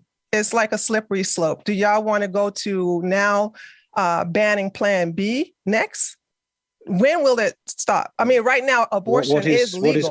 What is Plan B? Plan B is a pill. If you have sex and if the condom broke or it was unprotected or if you raped or stuff like that, and you believe that you're about to get pregnant, you take this pill. Is called Plan B pill that will prevent a fertilized egg from attaching to the walls of a uterus. So in other words, that is, if you really want to be technical, that is a way of aborting a child because you're preventing a fertilized egg from attaching to the uterus, therefore being discharged through the cervix and out of the vagina and dying out.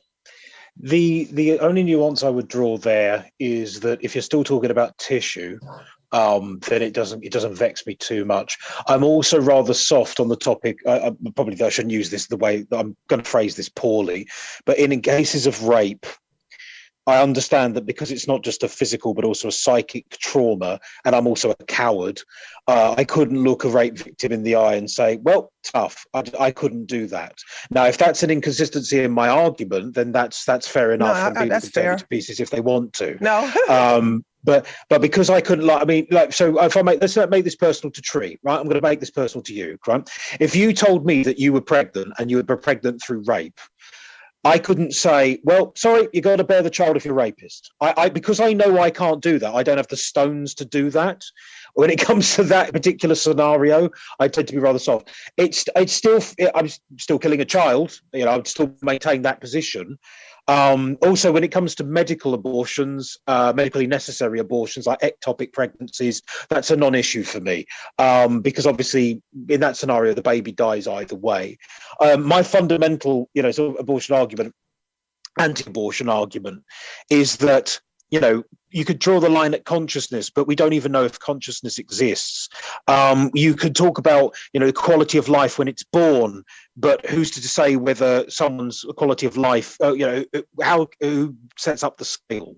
There are certain decisions that I don't believe human agencies should make, and one of them is whether an entire human timeline, because that's ultimately what we're talking about here, an entire human timeline should be snuffed out before it's emerged from the uterus. That's my fundamental pro-life position or anti-choice position.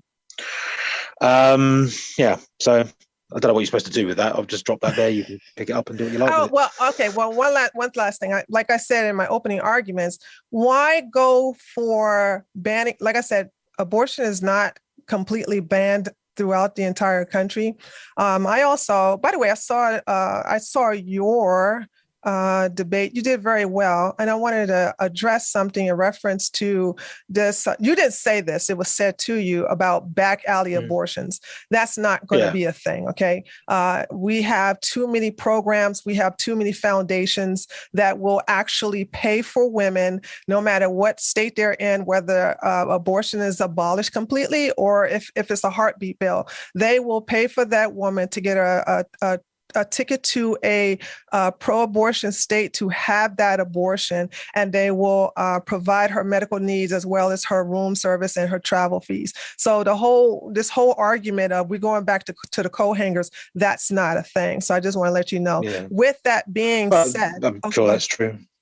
No, I said I'm sure that's true.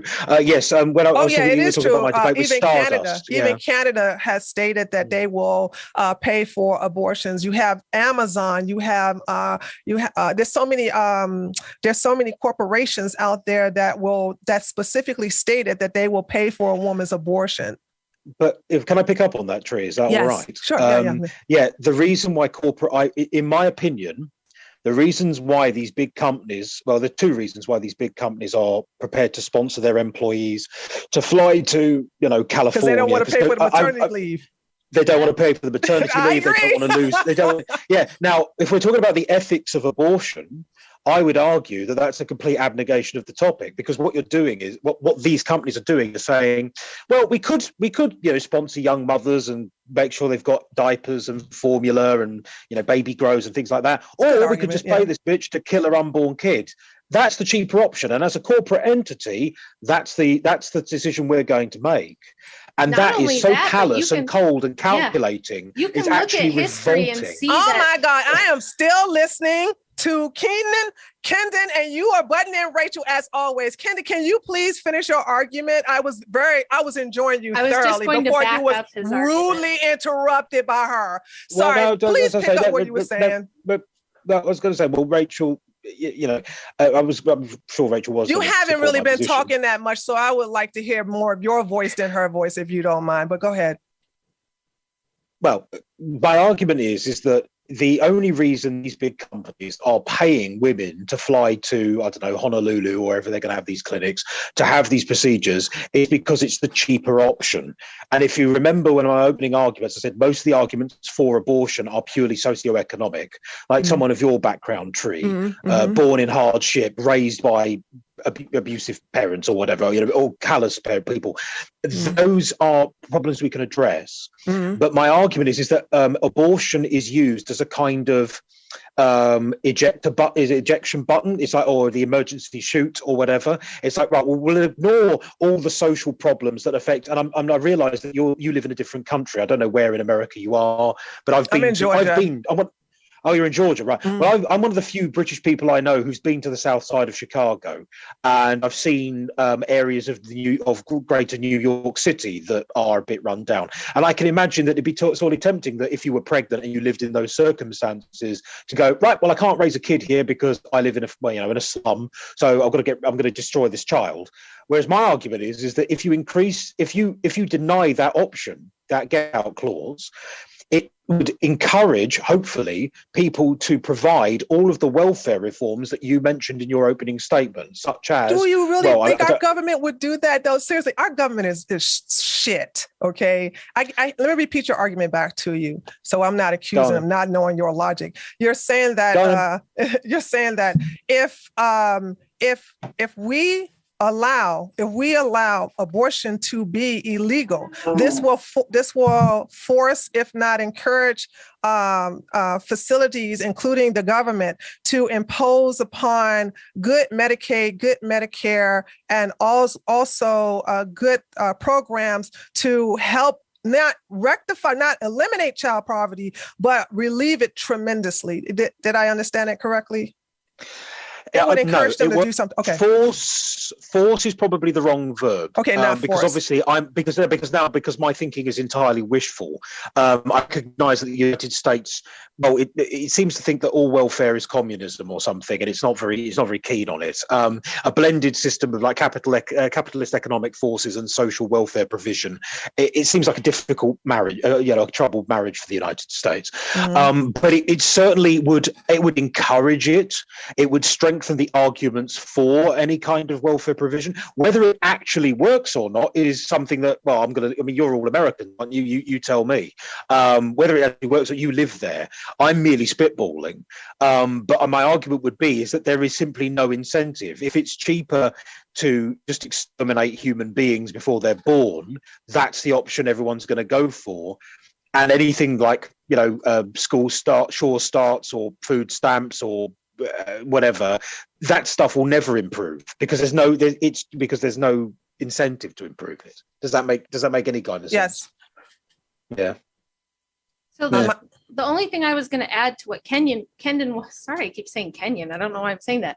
Kendon was saying is that corporations have an even bigger incentive, which is not just the short-term cost, but the longer-term cost. We have data from a century of countries around the world that shows that where you legalize abortion, female participation in the workforce goes up exponentially, like by a large margin. I think it's something like it went up like 10 to 12 times in countries where they made abortion legal. So of course, corporations have a very vested long-term interest in providing abortions to females that they want to have in the workforce. That's all I was going to say.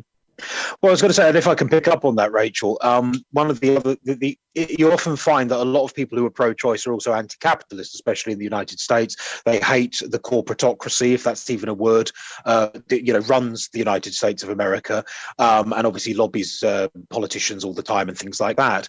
By constantly treating this issue as an economic one, a socio-economic one, and ignoring any kind of spiritual or moral, whatever philosophical ramifications, you turn, as Rachel's alluded to, women as well as men, of course, into just cogs in the corporate machine. And the advantage of having a home life and having something is away from the markets, away from the workforce, away from the factory, making widgets or whatever, is that it takes power away from them. I would argue. Again, you want to tear that apart, you can do. I don't know. I think that when you provide excellent, and I'm speaking from experience, I used to live in Germany for 5 years.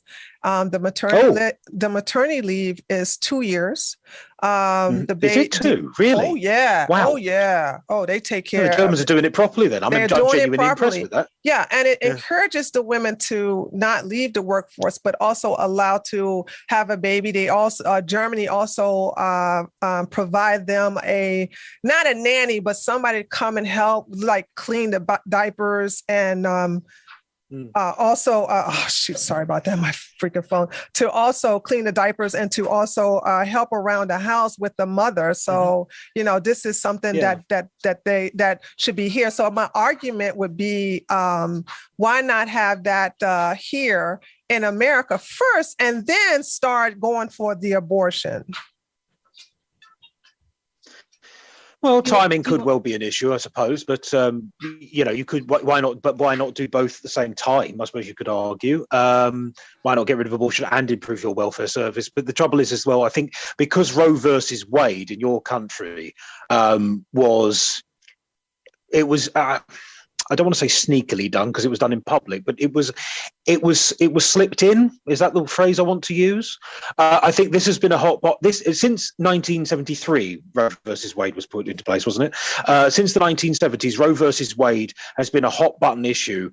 It's not even about abortion at that point. It's the way it was done. It was the way it was punted upstairs to the Supreme Court. It was passed without grassroots support, really. No popular vote. No consideration of state legislature. It's anti-democratic. It was undemocratic, one could argue. It's anti-federal because yours is, of course, a federal system, as you know better than I do. And so I think Roe versus Wade has been there like a thorn in the side of constitutional conservative America since the 70s. And that's why they're desperate to get rid of it. Also, a lot of Republicans in your country believe rather than having a bloated, centralized state welfare system, they believe in local government, they believe in local charity, religious involvement, of course, religious charity. They a lot of the people who oppose Roe versus Wade also oppose very welfare provisions that I would endorse. We're going to agree on that one. Actually, I'm going to tell you, this is I see the conservatives over here. They're so hypocritical. They don't want to take care of these unplanned pregnancies. They lose their crap when it comes to welfare. And let's not talk about anchor babies. So they sit up here and they hate when women have a bunch of unplanned pregnancies. They always want to do this fatherless home situation. But yesterday, they told me, don't you kill your baby. Don't you kill your baby because the Lord said so. I can't stand that. And I don't come from that position at all. I think hey, I want abortion to be available so that we don't have to worry about a bunch of welfare. Okay, I'll be on that hill but you cannot sit up here and deny financial assistance from the government, which my side bitch about all the time, and then sit up here and encourage the very thing that's going to raise our taxes and cause us to pay the welfare that a lot of people on the right don't want to do. The conservatives don't want to deal with. Yeah, as I say, I'm not addicted to welfare in the sense that I don't particularly want everybody to be slaves to a welfare state. But I recognise I've had this conversation thanks to James and Stephen Ryan of the YouTube channel Cider and Port. I don't know if he's watching, but I've just promoted his YouTube channel for him. This is where the conversation starts. It's not where it ends. And I think the trouble is, particularly in the American conversation, it's you're either pro-life or pro-choice. And that's it, and then, but there are ramifications for what I am proposing, and what Rachel is ultimately proposing is an increased number of babies in the civilization that we're discussing. So what are you going to do about it? It's exactly. No good. It's no good ensuring, forcing women to carry a baby to term and giving birth if mother and baby are going to die in the street because they're sleeping in a cardboard box. There has to be some kind of adjustment. Maybe not a massive one, but there has to be some kind of adjustment. So what was I going to put? I had a point and it's gone. I'm going to leave that there, I think, because I'll stop rambling. I'll try and remember what I was coming up with. Does anybody else want to tear apart what I've said? Destiny's been very quiet for a while. Stephen? I don't think any of the conversation topics are relevant to anything. I think that the only thing that matters with abortion is determining when it's a life or not, and that past that point, every conversation topic is meaningless. Because any topic you talk about socioeconomic or any issues, we would never, ever, ever, ever, ever, ever, ever, ever accept killing a 1-year-old child. So if we think that like a fetus is a life, then I don't care like what any other arguments are. You just shouldn't have an abortion. So I usually don't engage with anything past that distinction of when is it worth protecting and when is it not, because I don't think it's relevant. So. Well, the only thing I would say is that, you know, life does begin at conception. Even the medical forces would acknowledge this. I don't think consciousness is a particularly good barrier because, of course, there's some debate about whether consciousness even exists.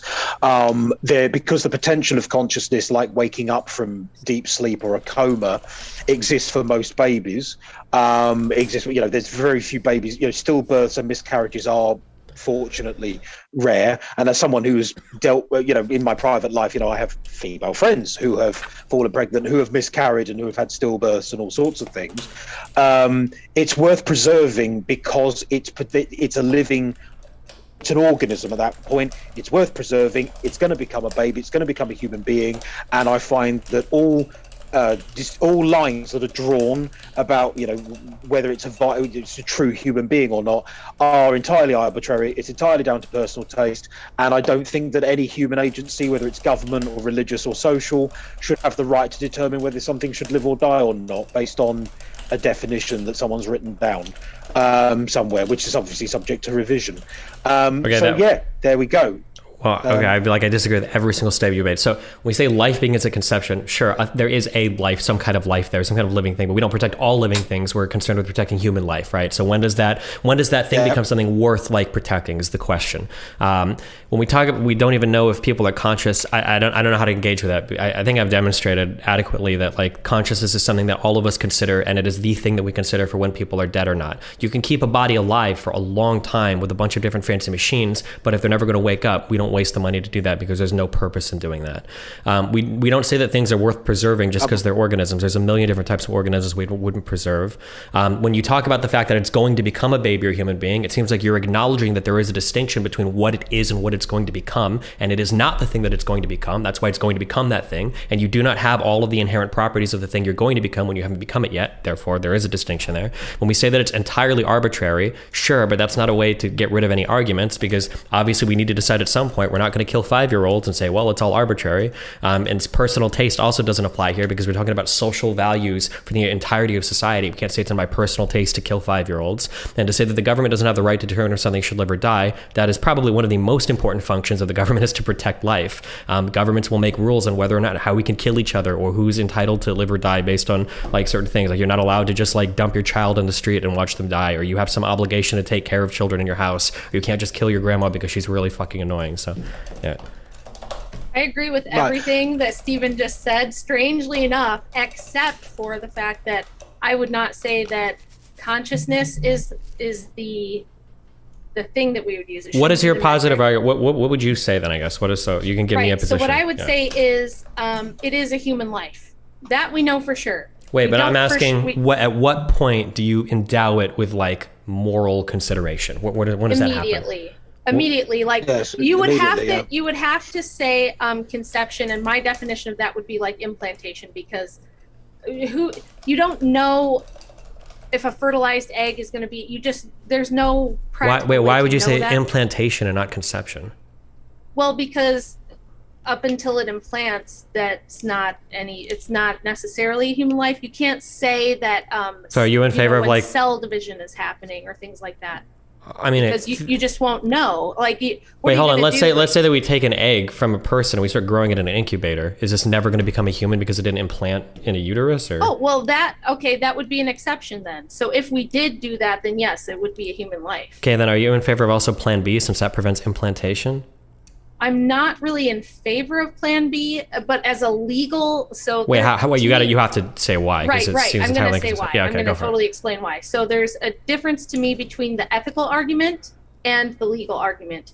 Well, I'm only asking ethically. I don't care legally. Ethically, I'm against it. Legally, I would probably permit it. Eject the legal shit. I super don't care because we're not having a legal argument right now. So how can you be against it if you think that implantation is the moment a life begins? Because I'm against any measure that prevents human life. So if you don't know, right? When you take a Plan B, you don't know if that egg is fertilized or not. You don't know if we need to. You have to amend that statement, because I'm guessing you don't think that like condoms are a form of abortion or something, right? Even though they prevent human life, right? No, I think there's a difference between abortifacient types of birth control and non-abortifacient types. Well, how is it an abortifacient if you don't think it's a human life until implantation begins? Well, if you prevent the implantation, so then let me clarify. It's okay, not go that for it. I don't think it's human life. I was mainly making a pragmatic, like, legal argument. Wait, hold on. I'm not looking for pragmatic legal arguments. This is an ethical debate. So eject all the legal arguments. Yeah. Yes, I think that any attempt to prevent implantation would also be an attempt to prevent human life from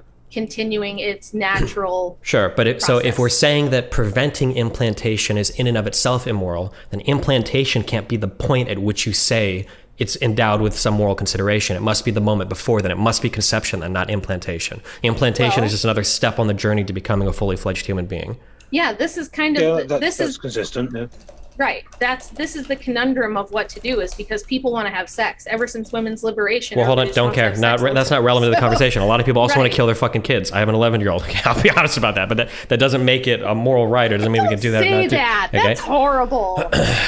Okay, if you've had a 2-year-old kid, all right. Okay, but that's so somebody. I love them and I don't want to kill them. Somebody that wants to do something doesn't. We're focused on the ethics. Right. So I'm going to delete. We're not talking implantation then. We're talking conception, the moment of conception. Yeah. Purely ethically, and this is the stance of my church, is that no, you don't try to prevent humans from being born for any reason. Sure. So out of personal convenience or anything. So we're going to say the moment of conception then is going to be the moment that we endow it with all of the moral consideration that we would for any normal human being, right? At the moment of conception. I think so, yeah. Okay. Yeah. Yep.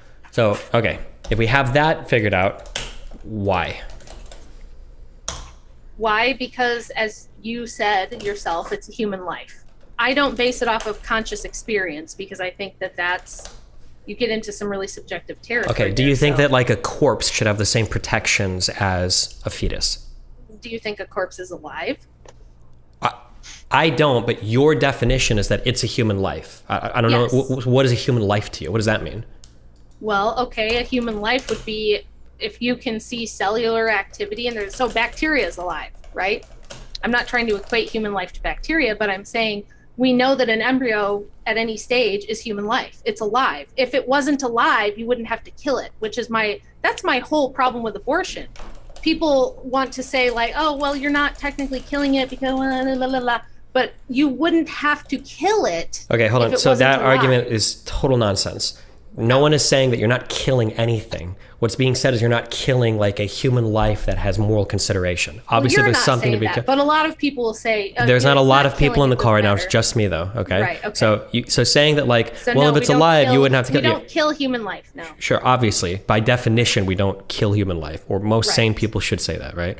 So yes. Okay. So then backing up, there's a lot that there's so many different. It's just okay. Well. You say that it's a human life because you can see cellular activity. So I'll skip ahead to all the boring stuff and we'll qualify this more because I'm assuming you can see decomposition in dead bodies. That's technically cellular activity, but we'll clarify that you probably don't mean that type of cellular activity. We'll say maybe a nicer phrase might be some sort of like metabolic activity or some homeostasis activity where the body is maintaining cell division, something like that. Not necessarily, but sure, we'll say something like that. Okay, even if that was the case though, okay, if I could demonstrate to you, if I could show you a body where I put a body on a table and I can hook it up to blood bypass machines, dialysis machines, everything. I can leave it functioning and all that, but I scooped the brain out and the person will never wake up again. Would you say that that is a human life?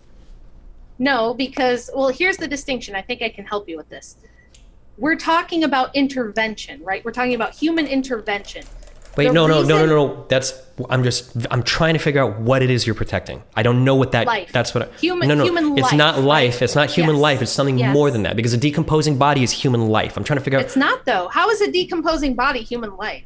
That's bacteria living off the dead tissue. The dead tissue is literally not. It doesn't all die instantly. It's literally part of the development. Is you from the moment of conception to the absolute decomposition of every last cell in your body is all part of your biological journey from start to finish. So there's no. I don't think that's so. number one, you're relying on like some sort of scientific definition, right? No, well, I'm trying to figure out what your definition. I'm not trying to rely on anything. I'm trying to. There's some bounded area in here.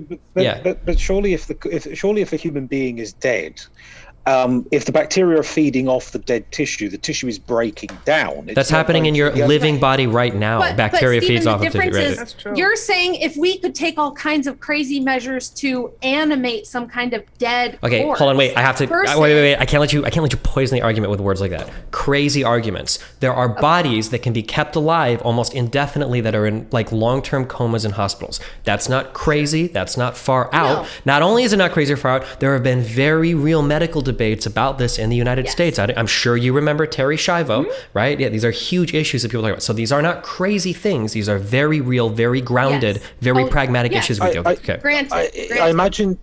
I imagine that technically, if someone were brain dead, but you could hook their bodies up to various machines to keep their organ systems running, that you would qualify as human life.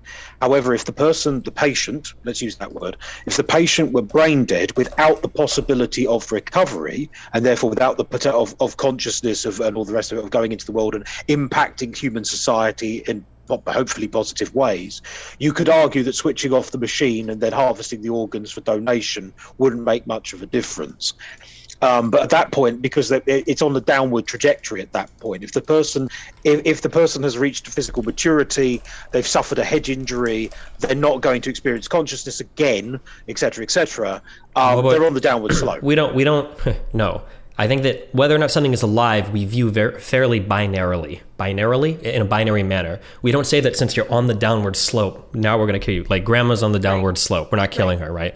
So I'm trying to find where the bounds are for what you consider to be a life worth protecting, because that's where I'm going to find where your definitions are. Because everything that's said so far has been hazy. I understand what you're saying. That's all I'm looking for, But I think that there's a distinction between intervening to prevent a life from progressing as it normally would, and intervening to end a life faster than it might normally end. I think there's a difference there. I don't think you can like say that they're exactly the same.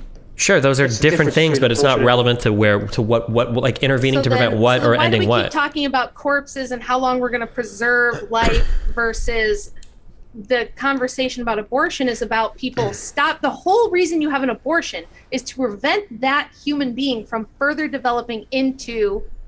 Yeah, but it's the same reason why you would wear a condom or practice abstinence, is to prevent the formation of a human being. But again, but once it's already formed. Yeah, abortion isn't contraception, because contraception takes place before conception. That's great. And a fetus, the potential to become conscious is not a conscious being either, right? I agree with you. Also, a cluster of cells are not human beings, actually. Sure. Well, we're a cluster of cells. But we're all clusters. I'm a cluster of cells. We're all clusters of cells. Sure, but I'm saying that there needs to be something a little bit more, it seems, because when I'm pushing you on the like, what is a dead person, or when are they dead, or if I scoop a person's brain out, even if I can show you all of the other organ systems are functioning fine, it seems like that brain doing something is pretty important for us to determine whether or not that thing is still alive. See, I don't think that it's in the brain, and I think you're making like kind of an unequivalent analogy by trying to say. Sure. When you say it's not in the brain, could you give me an example of a thing without a brain that like this is the life that I have to protect, right? Like. Destiny, if I may interject, sorry, this is one of the dangers with the consciousness argument, or the quality of mental life. To be clear, I don't think I've had any dangerous parts of my argument. I feel pretty consistent with mine. I'm still pushing. I'm not even at mine. I'm trying to get one from you guys. But go ahead. Well, no. The problem is that what do you mean by consciousness as well as the other problem? Sure. When I say consciousness, hold on. You don't have to ask and pretend I don't have an answer. I can answer every question you have for me. So when I say consciousness, it seems like we have an awareness, and that awareness is an emergent property from the communication of several underlying structures in the brain. And those structures that are necessary to communicate with each other for the emergent property of our consciousness to appear seem to be in place and communicating with each other at around 20 to 24 weeks in gestation. Okay, so what if someone is experiences a traumatic head injury, and their consciousness is impaired? Would that make them a lesser life? No, I don't think so. Having an impaired consciousness or a higher consciousness doesn't make you lesser. But you're still having a conscious experience worth protecting, even if it might be somewhat impaired. Right, but do you not think that if a baby is going to develop a consciousness, and that's coming, that the potential of consciousness is just as valuable as consciousness itself? No, there's no other ontological category you can give me where the potential of a thing is the same thing as the thing. That just never ever exists. I'm curious, or can you give me an example of, like, if I put together like a thing here and a thing here, and then somebody comes by and they destroy it, would you ever say, I had the parts to build the building, you destroyed my building? Or would you say, no, you destroyed the parts of the building? The potential of a thing to become a thing is its own thing. It's not the same thing as the thing it's going to become. That's not true. Well, no, well, there are two problems. The gestation of a human being is a unique scenario anyway, but also That's if not you're unique. talking about, but go ahead. But no, but if you're talking about like that, you've got the bits of the building and you haven't built it yet, then you're talking about tissue, if you like. Whereas if you're assembling the building and you've put the foundations in and you've got the soups, the major structures in, for example, and then I come and knock it over with a wrecking ball, you could argue that I've destroyed your building, but the building was being assembled. No, you would say you've destroyed the foundations of a building. You wouldn't say you've destroyed an entire building, right? If 9/11 happened with a foundation dug out and there were, no towers there, people wouldn't say, oh my God, they blew up 2 buildings. They'd say, like, they crashed into the foundation of a newly constructed building, right? That was in the process of being built. The thing that you're going to become is not the thing itself. These are two separate things. I think so. Backing up again, I'm just trying to figure out. It seems to me, I'm curious if either of you answer this. If I can take out. Okay, so here's a thought challenge that I would give to both of you. I would argue that I can remove every single organ, at least one organ, from any body, from any person. I can take any organ out and replace it with some kind of machine. I can give you a fake heart. I can do dialysis for your kidneys. I can process things for your liver. I can do all these things. But if I remove the brain, something has fundamentally changed with that person. If I take out the brain and I keep everything else working, it seems like something has changed there. Do you agree or disagree with that? Or do you think you can remove brains from people and still have like a functioning, like working human? You can just substitute that out with some other thing. Well, no. I mean, it's you can't communicate with the body once the brain has been removed. That's certainly true. Well, so then let's say theoretically, if you believe that to be the case. Now, I'm not going to say this is happening, but let's say theoretically that a fetus had no brain until 6 months. Would you then agree that the fetus with no brain until 6 months doesn't even have a thing worth protecting yet, or? No, but what it has is that it's going to, because you know that a brain is coming. And you know that if you intervene, that human life will be sabotaged before it's truly developed. It's not the same thing as removing a brain from it's a different scenario, sure, isn't it? Okay, so if I push you on this category, so when you say something is coming, okay, so yeah.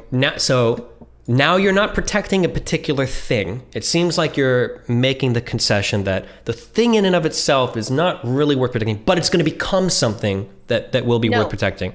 I would say no. You think no what? The reason that we're not talking about something composed of parts that's going to become a thing. It's human life, and we do have a scientific definition for that.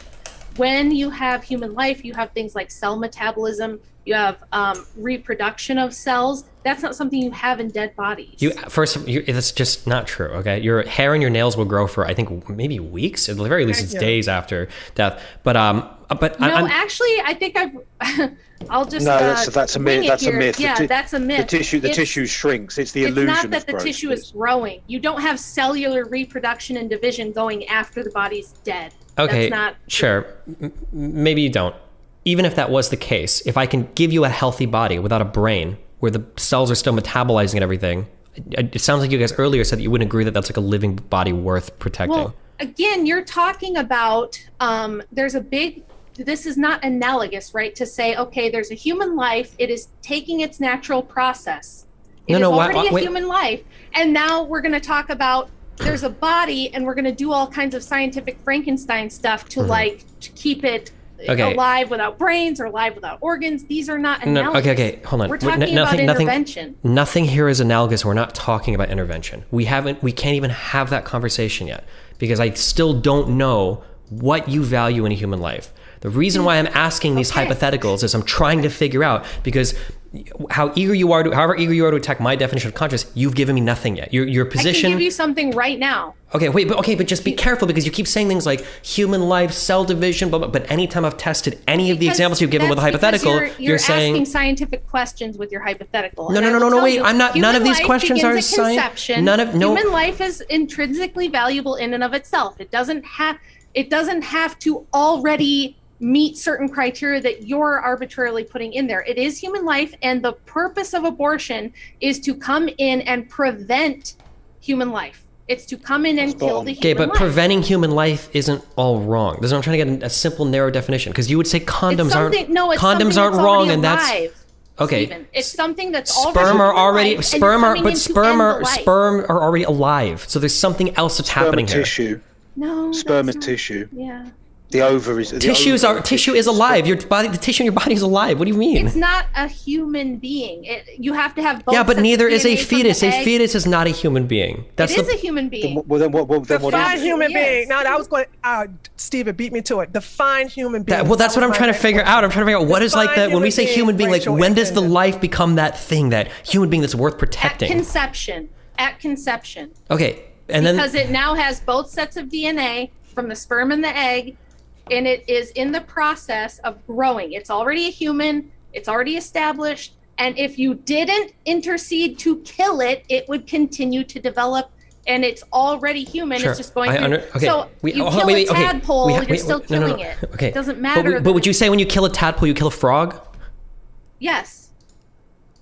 I'm saying you're killing a life. No, we're not talking. Wait, no one here is arguing whether you're killing a life or a living thing. It's a human, whether it's an embryonic stage, a fetal stage, or a fully developed stage. So, hold on, wait, and then Tree, you can go. So, in my opinion, when arguments come to the point where you circle the drain this hard, and then there is like a hard pivot on every single question, I think that the conversation has run its course. So, I'm good on where I'm at for establishing my points. I think I set up consciousness as a pretty valid thing. I think I argue that convincingly this is why you're dead. At the end of your life, it's when your conscious ceases to exist. I've tried for like 30 minutes to figure out like what is your thing for life that you would protect, and I've gotten like 50 it's not that I don't like it, it's that every time I try to push on what about this or what about that, I get these answers like, well, that's a wild hypothetical. They're not analogous. So no, I know they're not analogous. It doesn't have to be one. It can be dismissed without logical penalty. Human life is human life, regardless of the stage of development. I gotta run downstairs real quick. No, nothing was clear in your definition. It was nothing. Human life is human life, regardless of the stage of development that it's in. It doesn't matter if you're an embryo or if you're 90 years old. You are a human life, and that is worth protecting. I think that's super clear. Define human body. Well, this is the problem, because what I think the frustration is that Q&A because soon. different. Say again. Q&A coming in soon. Okay. Okay. Let them the answer trouble my is question, that because, then I'll drop everything too. The problem is, Tree, is that because one of the reasons I love coming on to debates like this, and James has invited me a few times, is because I always approach these debates assuming that I'm wrong. Because there must be, if I was right, everyone would agree with me. So I want to hear from differing points of view. The trouble is that I think, particularly with abortion, it's one where everyone thinks that they're right, and I think I'm kind of like that way too. The problem is that you're asking, how do you define human life? That has troubled philosophers for. I've got a definition right here for human body. Okay. The human body is the physical substance of the human organism, composed of living cells and extracellular materials organized into tissues, organs, and systems, which is exactly what I just said it was. I got to fact check you because you're known to lie. You said that's the definition of a human body. Yeah, so go ahead and Google it. Human I don't lie. It's just that you don't understand logic. It's not. The thing is that these definitions I knew you lied. You lied by omission. Okay, the human body, the physical substance of a human organism composed of living cells and extracellular materials let me finish. Shut up. And organized into tissues, organs, and systems in the human body. So you left out the organs. I said all of that. Back it up and watch it again. I did. She did say organs. Okay. So here's the deal. What organs does a fertilized cell have? Well, it says composed of living cells and extracellular materials and organized into those things. So, and organized tissues, and it says organs and systems. Even embryos have systems. That's how they sustain I just their asked life. The question: Is it alive or is it not? No. I just asked the question: does a fertilized egg, based upon this definition, have an organ? It has systems, tissues, and cellular materials. Yeah, it definitely has tissues, but it doesn't have organs. But here's the other. Thank you, Kendra. Notice how you answer the question and she just skates by it. She does that every time. I ask, does this fertilized egg have an organ? She got, it has tissue and system. And then you just asked the question, yes, it has organized tissues, but it doesn't have an organ. That's all I wanted to know. And thank you for answering my question. Well, but here's the question that I would put to anybody who's prepared to answer it. If a fetus or an embryo is not a human being, what is it?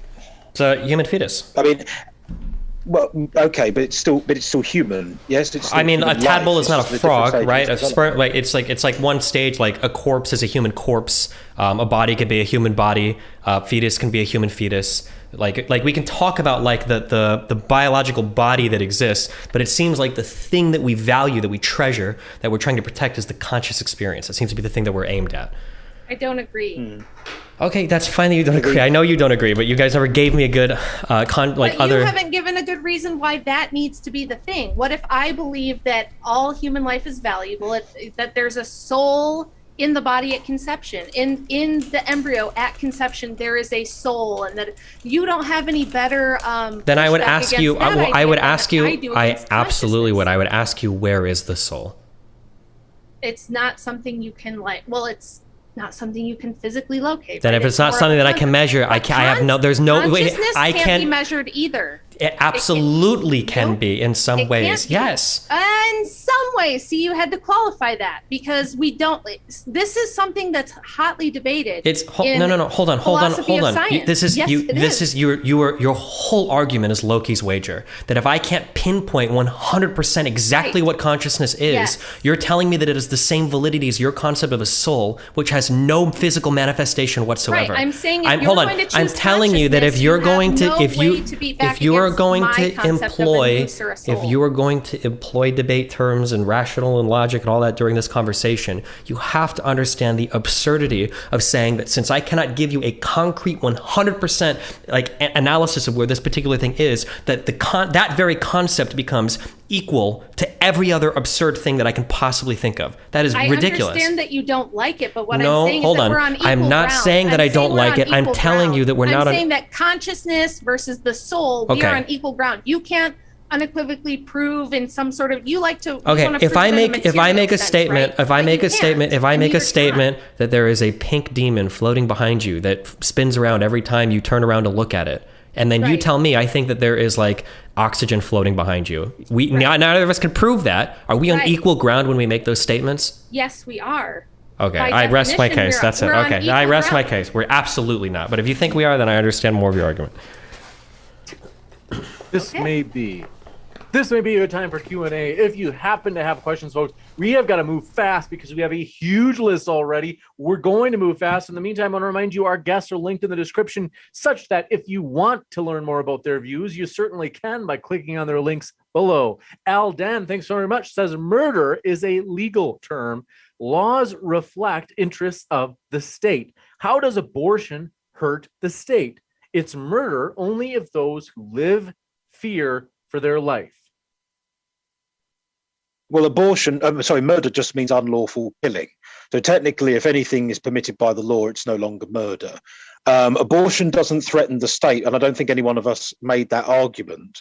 What I think it does is it threatens, there's a kind of cultural, what's the word I'm looking for?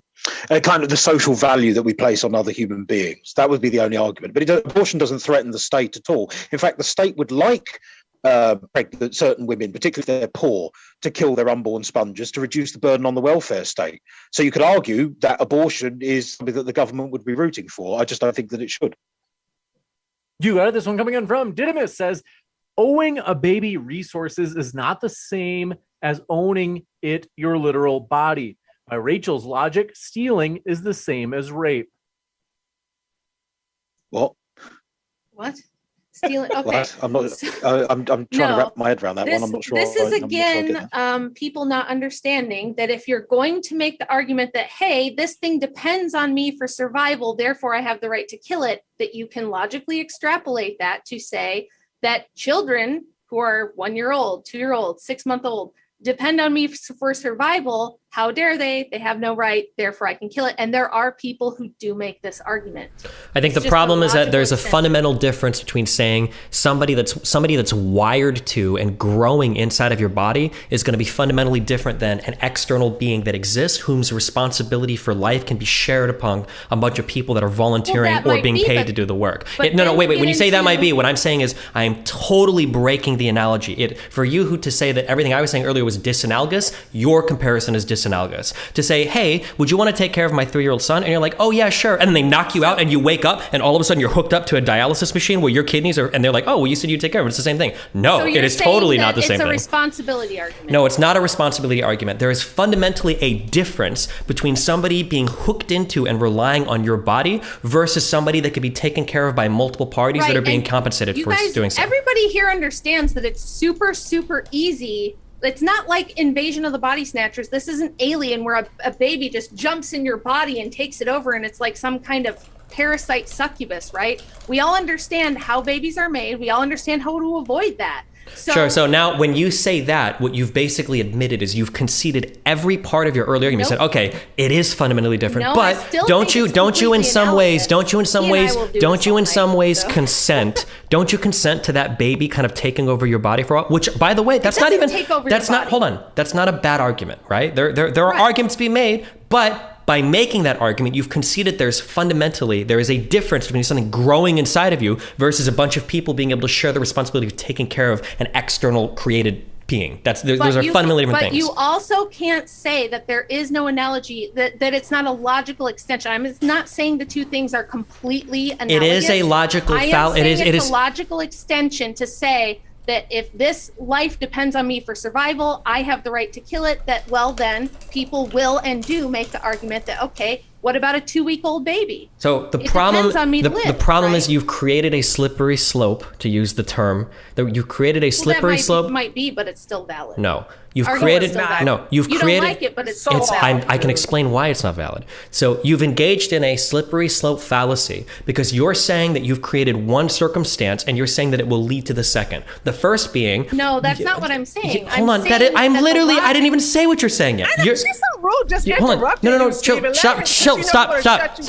You're saying that if you say something that depends on me for survival can be killed, then a 1 or 2 or 3-year-old child can be killed because they depend on people for survival. The only reason why this slippery slope works for you, though, is because you are uncharitably interpreting the first statement as depends on me for survival. But that's not really what a fetus does. The fetus grows inside of you while plugged into your body, depending on you for survival. It's not something that requires you to just feed it, to give it food, or to change its diaper. It's something that is hooked up to your body, fundamentally altering your entire existence and growing inside of you. Now, once you've real quick, I just want to finish real quick. Once you've amended the prior statement to say that I don't think you should be compelled to grow something that's relying on your body, you can't jump from there to say, oh, well, then wouldn't you just say you kill all children? Well, no, of course not. Children aren't hooked into your body relying on it for growth. There are external parties that can be involved taking care of that child. That's why your argument is disanalogous and why it's a slippery slope fallacy. Yes. It might not be completely analogous, but what I'm saying is that you can't say, look, this thing is like a baby growing inside of you is not any different than, have you ever had, you've got an 11-year-old. I've got a bunch of kids. When that baby comes out, it still completely depends on you for survival, or it will die. No, it doesn't. So Rachel, yes, it does. how many times? Unless you are. And that's a whole. It is a thing. fact of the matter that you are dead wrong. How many times in the 9-month period that you were pregnant with any child did your husband carry that baby for you? You're assuming. No, I need you to answer the question. I need you to answer the question because you're wrong. And then my next question. So you won't answer that. The answer I'll tell you guys in chat. I'm assuming that he never took the baby out of your tummy and carried it for you. Okay. We're talking about the logical extension of the argument that she made. The answer to number one. So real quick, the answer to number one is 0 times. Then if I were to ask you next, how many times did your husband feed your kid after it was born? The answer is probably more than 0. That's the difference, Rachel. No, what I'm saying is that although these situations are not analogous, that does not mean that the extension of the logic of the argument is not valid. Those are separate things. If you're going to say something depending on me, because it's in my body, okay, whether the location doesn't have anything to do with the fact that life depends on some outside thing to survive. You're assuming a third party or somebody else will come in. None of that matters. I'm saying it doesn't matter. I'm saying the extension of the logic of the argument is still valid. You can repeat the same words all you want. It's true. But it's not. Because if I were to ask you how many times, like it. Again, you just don't like it. How many times did your husband feed your 5-month-old fetus? That is not the argument. Never. I'm saying the logic of her argument is, and I'm showing you why your logic is breaking down, because there's a fundamental difference between taking care of like an externally born child versus a thing growing in your body. There is no. So do you think that you just feed it like every couple hours and it's fine? No, it requires 24/7 around the clock care. It's just outside the body rather than inside the body. Yeah, but it doesn't require your 24/7 care. It doesn't matter who is the caretaker. It kind of does, because if women could take, then that caretaker can kill the child by logical extension. Rachel, if it didn't matter who would do it, then a 1-month-old pregnant woman would say, "Man, I'm just going to give my 1-month-old fetus to somebody else and let them fucking grow it." It kind of does matter, because that's what pregnancy is all about. Yes. Well, and people do that, right? No, they generally don't. It's usually pretty complicated or hard to take a fetus out of a body. Actually, by that logic, then why not just birth the baby and let someone else take care of it? Then, if you don't want that, why not just follow the pregnancy to term? What I'm saying is, I will admit, but I'm a guy and I don't know fuck all about any of that shit, because who knows? Okay, I did watch my baby's mom do that, though. It seems to be a pretty involved process for going all the way to the delivering the baby, more so than an abortion. Am I right or wrong on that? Women are the gatekeepers of reproduction. That's a fact of life. There's nothing that can be done. That's not what we're talking about. You said, why not just take it to term? Because that's a bit more complicated and arduous. Let's take it back to how you said that my logic is not correct. I'm saying, again, that it doesn't matter if it's inside the body or outside the body. The location does not defeat the argument. I'm saying that if you're going to make the argument that this life depends on anyone, someone, many people, one person. Yeah, nobody made that argument though, which is good, because if we did, that would be a really good counter argument. But nobody's saying that. No, you're saying that the location is the thing that makes it different. This is going to go forever. It doesn't. This one coming in from to appreciate it. First name, last name says, Destiny, I would like you to look into Biafra. What is that? And support my nation. Okay. We could use anybody's support. Please look into Nazdamati Canoe in our plight. Thank you for that. As well as Hypno Llama says, wow, Tree's logic is so broken. Destiny, don't pander. You know her logic was flawed. If anyone is dishonest, it's that. About what? He didn't say which line. Yeah, I was going to say, okay, he's made the accusation, but he needs to explain what Tree's got wrong. I mean, it's probably some conservatives who's mad that I basically just called them out, that they want to sit up here and have black babies, and when they want to sit up here and cry about their 1350, no fathers in the home, yet still they want to sit up here and promote the very same thing that's going to cause that to increase. 1350, I've heard about this one. Yeah, no. I was only when I started doing internet things that I learned what 1350 was. It's quite hilariously stupid, but yeah, never mind. Yeah, sorry. Carry on. This one coming in from, do appreciate your question. Endo says, Rachel, biologists aren't concerned with moral epistemology. Quote unquote, human is specifically a biological definition. Why is having specific DNA sequence inherently valuable? Substantiate it. By the way, pigs have 98% of our DNA. So this was an ethical debate. And if you want to use scientific terms like Stephen does to try to establish meaning, then we would have to get into a metaphysical argument about whether God exists, what the meaning of life is, what is meaning, how do you know what's good, how do you know what's bad, what are morals, like things like that. We didn't want to get off into crazy like metaphysical stuff for the purpose of this panel. So my argument was never that there's like some kind of DNA or some kind of scientific medical definition of life that matters. My position was that human life is human life, regardless of the stage of development, whether it's in its earliest embryonic stages or whether it's a 90-year-old person who's on their deathbed, it's still a human life. That's how I define the value of human life. Thank you very much for this question coming in from Real Men Love Blueberry Waffle. Says, Rachel, are you being honest by your reasoning? You defend the infanticide ordered by God on the Midianites, Amalekites, and Canaanites as justified? I can't speak to that because I am an Orthodox Christian and we are in the West. And in the West, the predominant interpretations of the Bible are Roman Catholic and Protestant, which I disagree with and I don't think are correct. And I don't have the time to do an entire like Bible hermeneutics for somebody to put those things in context. So that's why I stay away from those kind of things in these debates. And we just do it ethically, not on the basis of my Christian God. This one coming in from Sal Willis says, because of Ohio's 6-week ban, a 10-year-old rape victim has already had to cross state lines to get abortion care. What happens if you have a nationwide 6-week ban? Good question. And how often is rape provable? I think that's for you, Kenan or Rachel.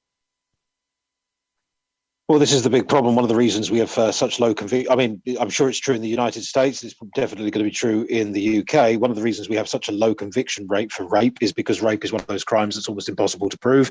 There are no witnesses. There's very little physical evidence sometimes, especially if the victim has a shower afterwards or, whatever, it could be destroyed. So the proving rape, regardless of abortion, is always going to be a nightmare. In terms of pregnancy through rape that might lead to an abortion, those pregnancies are actually astonishingly rare. Most abortions are performed on healthy women who are conceived by accident rather than by force, and who just don't want the trouble, the inconvenience, the ordeal of bringing a baby to term. So while obviously, if we're talking about a young girl who's been raped, I mean, that's just horrendous. There's no way you can massage that. There's no way you can duck around it. What we're in danger of doing, I think, is focusing on these extraordinarily unlikely plausible but unlikely scenarios, distracting ourselves from the main point, which is abortion is still killing a human being, and is that perfectly justified? So with that one, as I say, I'm rather soft on the topic of rape. But trying to prove it, as the question, as the interrogator has put it, it is hard. I'm not sure if I've got an easy solution for that one, if I'm being brutally honest. You got it. Yeah. Sorry for that non-answer there, James. I do apologise, but there you go. No worries. Sal Willis says, I am a mother of one, married, and have an intrauterine device because I don't want more children. If life begins at conception, am I a serial killer? No, this is another time where when we're talking about logical argumentation versus people's emotions surrounding this topic, abortion is an extremely emotional topic. There might be things that are logically consistent and ethically consistent that are going to make people upset. This would be one of them. So that's why, I don't advocate for things like IUDs or other forms of birth control. People will disagree, they will get upset, they will get emotional. I'm saying it's still logically consistent that no, you don't want to try to prevent human life. You avoid sex then at that point. You got this one coming in from? Wait, real quick. So the answer to that question was yes, lady. You are a serial killer in Rachel's eyes. I wouldn't call her a serial killer. She absolutely is. She's taking active steps to prevent life, and she is preventing a conceived egg from implantation. She is a serial killer, or at least her husband is, because he's the one pumping the babies in. The only thing is, the distinction I would draw, maybe this is where people want to correct me on this, is that if the egg is fertilized, it still hasn't started dividing necessarily, and it's therefore not right. It's not complicated enough to be. Okay, so then wait, hold on. So then in that case, it's not the moment of conception; it's the moment of first mitosis, or what? Like, yeah, as I say, we're splitting. Well, I suppose we are splitting hairs, aren't we? Yeah, well, that's it's a tough. You have tough to. one. At a certain point, you have to. No, you don't. Well, if the reasons why you have to is because when you provide an inconsistent definition, that's when the 50 million asterisks will appear afterwards, because you have to keep saying that kind of is, that kind of is. No, I provided a consistent definition. Then call her a serial killer.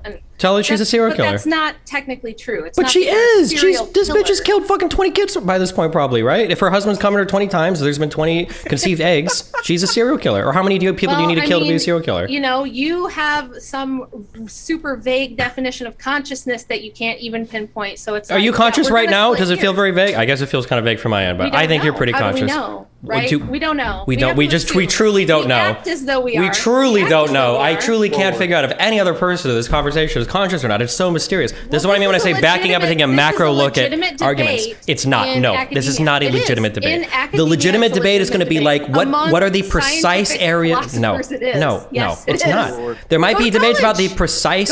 There might be debates about like the precise mechanisms that give rise to conscious experience, but nobody's debating if we are or aren't conscious. Okay, that is squarely in the realm of esoteric philosophy that will write papers back and forth to each other until they die. Don't like it. It's not that I don't like it. I don't like that you won't call the woman a serial killer when she has met all of your definitions for murdering fucking fetuses over and over again. I don't know why you won't call her a serial killer. This one from OG Snoop says, Destiny, are people with Down syndrome conscious?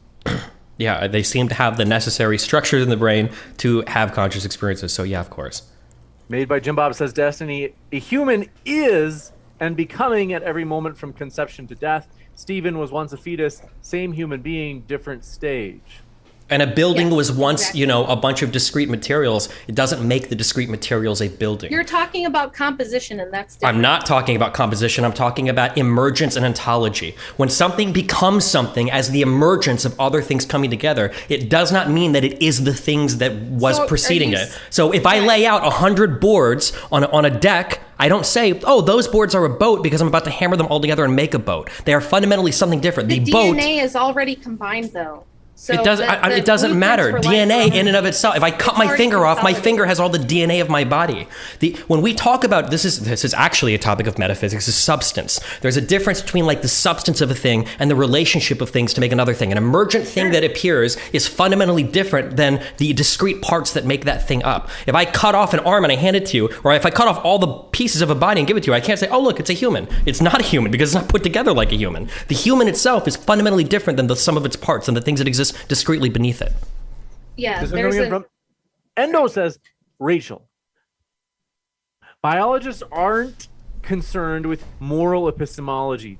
Quote unquote, human is specifically a biological definition. Why? No, we read that one. Sorry. Bowl of Spaghetti says, condescension doesn't cover up pure idiocy. Okay. Nice. I don't know. That was insulting. Who said 4? Coffee Mom, thanks so much, says, don't conflate abortion with infanticide. Thanks. Okay. It doesn't explain why, but... Just the obligatory, quote, what about the test of the unfaithful wife in the book of Numbers, unquote, question for pro-lifers, biblical abortion.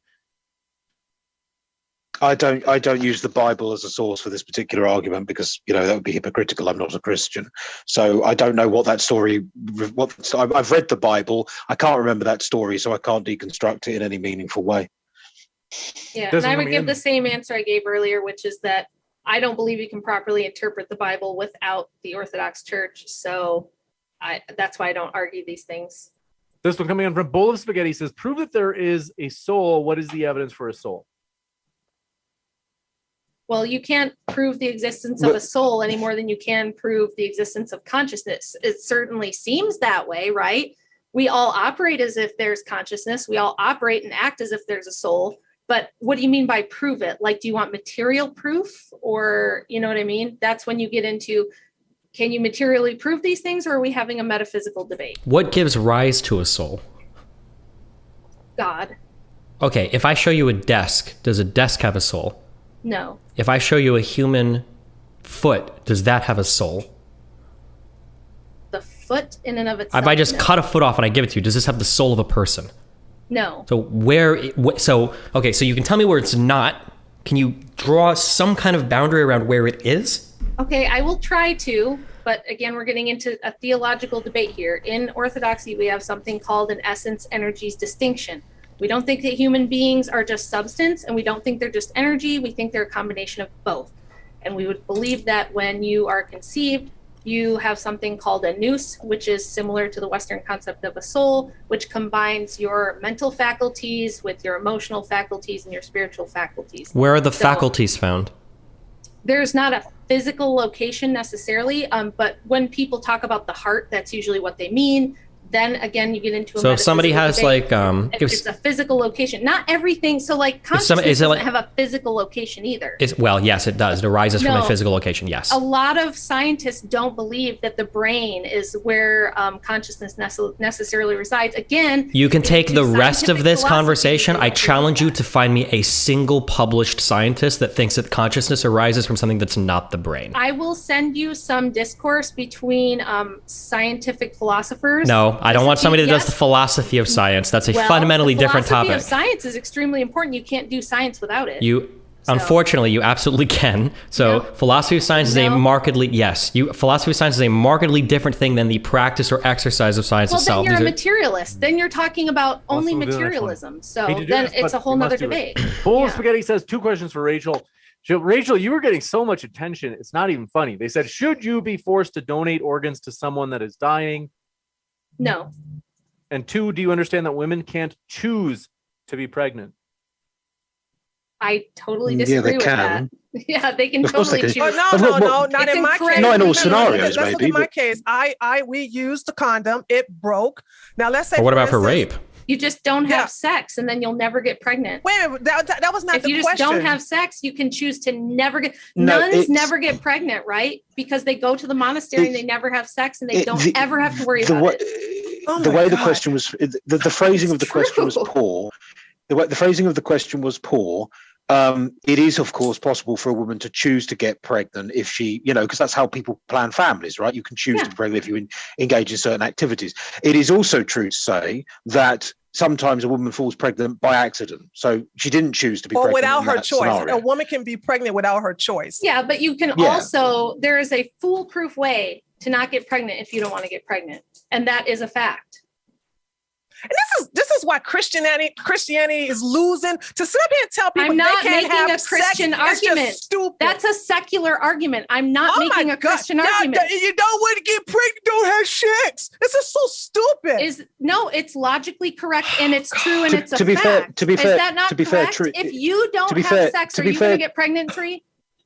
To be fair, Tree, abstinence, however unlikely it is a really good way of not getting pregnant. Right. You might not like it. You might be emotional about it, but it's true. Are you guys saying realistically that if you're teaching abstinence, which is what they're doing in the Christian church, and people still getting pregnant up in the church? No. I'm not saying that. I'm not saying people are separate argument. No, Tree. I'm not saying that people are actually. I'll answer the question. Yes, it's true. If a woman does not have sex, she can't get pregnant. Exactly. I will yield. Yeah, but what I'm saying is, I'm talking to him. I will yield to that. What I'm saying is that the question is, I will say that a woman, like you said earlier, a woman can have sex and choose not to get pregnant. She can use a condom. She can also be on birth control. These things are not 100% effective. But if she makes the conscious effort to prevent pregnancy and she gets pregnant, I believe it's evil to make her have a baby if she doesn't want to, especially if she's in poverty, and especially if she's 10 years old, as in that story you shared earlier. Yeah. These. Yeah, that's good. This one coming in from Creep Fighter says, is the soul as detectable as... Okay, that's weird. Rhett X101 says, Destiny/Tree. If lines are arbitrary and meaningful conscious experience is hard to define, would it be reasonable to say a person with anencephaly has a reduced conscious experience and perhaps meaningless? Wouldn't it make more sense to put the line at the point when the equipment develops?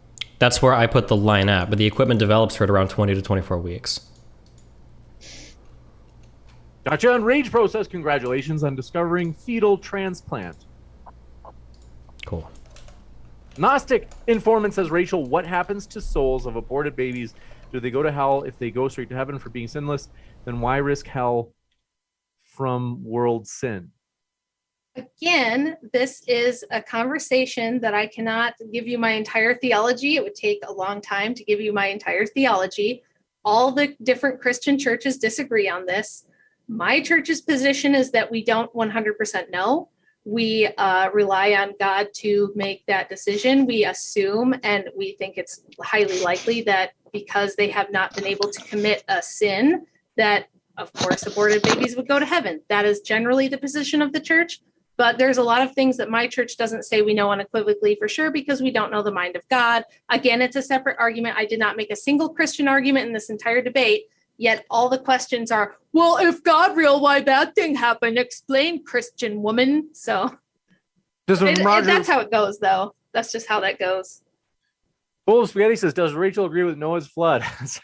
There's a lot of going into Christian type arguments or against Christianity. Yeah. But we'll go into Roger Bernacki says, Kenan and Rachel, is there no difference for you between an abortion 1 week after conception and an abortion 1 week before delivery, such as maybe 8.5 months into it? If there is, then... the difference is purely the matter, I suppose, that's been removed from the uterus, but the result is the same. An entire human timeline has been stopped. Right. So yeah, okay. An abortion not 1 week in, you're dealing with, I don't know how many cells. I dare say someone with a calculator could work it out.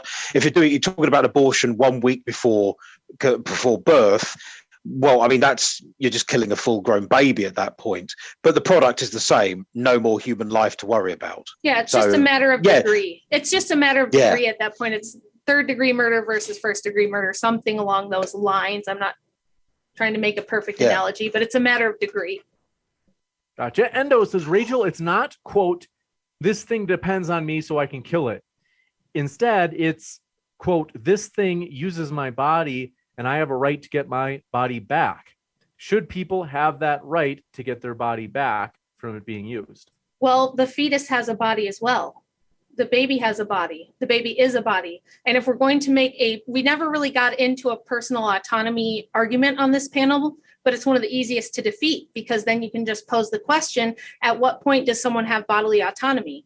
Is it at 2 weeks gestation? Is it at 6 months gestation? Is it after birth? Is it at 2 years old? There's a body in your body. You have bodily autonomy perhaps, but why would then that body within your body not also have bodily autonomy? You got it. This one coming in from, do appreciate your question. Farron Salas says, question for Rachel, since you are relying on a metaphysical faith-based argument to bolster your position, like the soul, do you not see that as a defeater to your own position? No, because all of the arguments I was trying to make were secular arguments, and Destiny and I have a bit of a history where we tend to push each other into this metaphysical area where we are trying to just deconstruct each other's philosophy. My arguments against abortion and my opening statement, and if I do get to make a closing statement, are secular arguments, which is that it has nothing to do with metaphysics or God or the Bible or my religion. They're secular arguments that are the same as Kenan's. This one from Rat X101. Go ahead, Kenan. No. I was just going to reiterate what I said earlier in the conversation, which is if you are a Christian and you make a Christian argument, the automatic counter argument is I'm not a Christian. Stick it up your crack. That's why you can't argue these things with a religious perspective. Among religionists that have a shared faith system, that's fine. But if you're a Muslim and you want to make an Islamic case against abortion, the instant response is I'm not a Muslim, go away. And so again, there's no point in making religious arguments like that. Anyway, I don't know what that adds to the conversation, but carry on. Red X 101 says, Tree, if personhood is granted at conception, then would you also consider making an omelet animal cruelty? No, because omelets are made of unfertilized eggs for a start. I'm also vegan, so. Well, I mean, I'm practically a vegetarian at this point, but no, you don't make omelets with fertilized chicken eggs. You make omelets with eggs. The egg is technically the chicken's period. That nothing's happened there. It's just innate. It's just tissue in a shell. So no, you gotta have me and Tree back to debate how she can be vegan and be pro-abortion, because that's a doozy. We'll have to do that one. Juicy. Tree, Chance 111 says, Tree and Destiny win, in my opinion. You got a fan out there. Rocky Shepherd says, is aborting biological life being formed in the womb the same as killing a born baby? No, because I would say born babies have all the structures in place necessary to be having some sort of conscious experience. And then once that experience is happening, you probably protect that experience. Like I've said before, I think that's about 20 to 24 weeks in gestation. Rock E. Shepherd says, yeah, I don't know. Kendon, I know that you're a non-religious pro-life person, so I don't know if these aren't super like useful to your pro-life position. Rocky Shepherd says, and the Lord God formed man of the dust of the ground and breathed into his nostrils the breath of life, and man became a living soul. I'm not sure what they're getting at there, Rachel, but I think this is for you. Yeah, beautiful phrasing. But as I say, try to avoid religious arguments.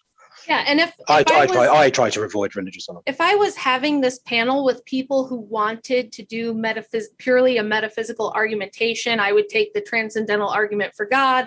They might take a different position, and then we would battle it out on that. But that's not the nature of this panel. I'm arguing with three secularists. I'm not going to sit here and prattle on about the transcendental argument for God and all that philosophy that goes into that, because you guys are all just going to go, I don't care, right? So there's separate. Well, no, I'd be interested to hear those arguments. I just don't believe that they're, I just don't have any faith in them. So, feel free to educate me on Orthodox Christian views when it comes to abortion. But yeah, I mean, it's not going to persuade people outside the church, and that you accept that. So yeah. This is coming in from JFMD. Says, MD here, I think they mean medical doctor. Rachel would help herself by studying neurobiology.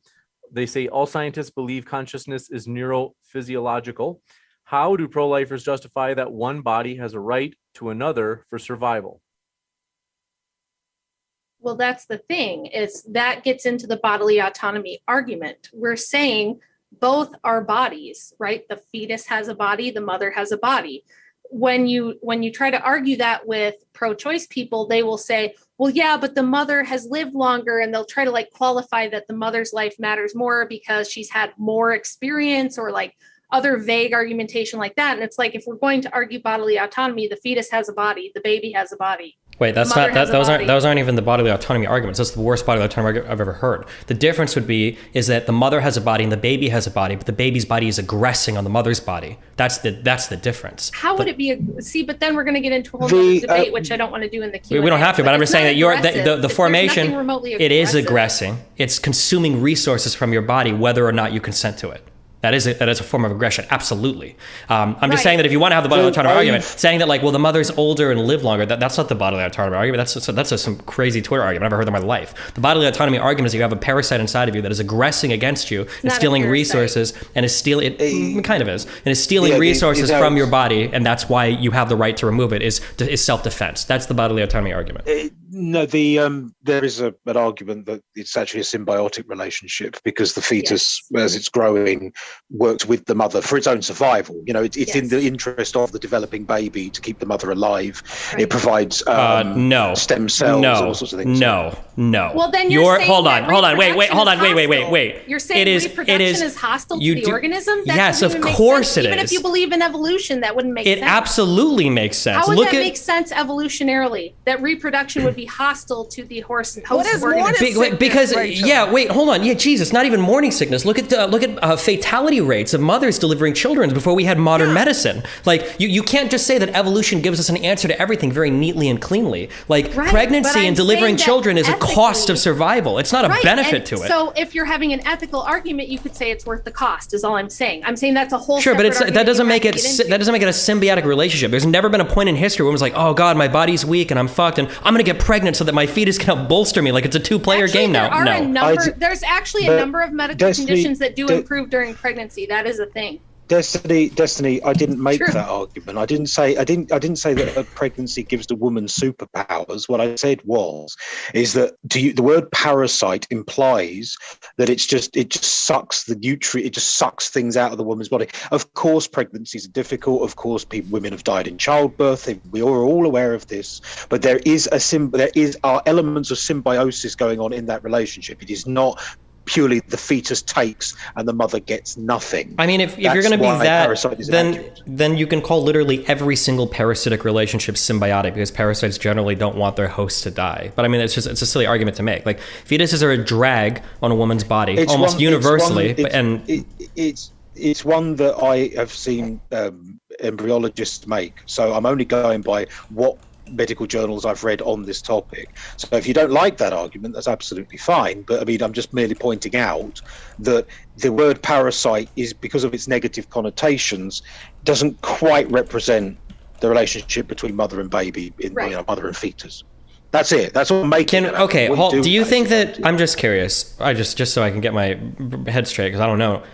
For everybody in this call, do you think that a woman's body is in a more powerful state or a more compromised state when she is pregnant?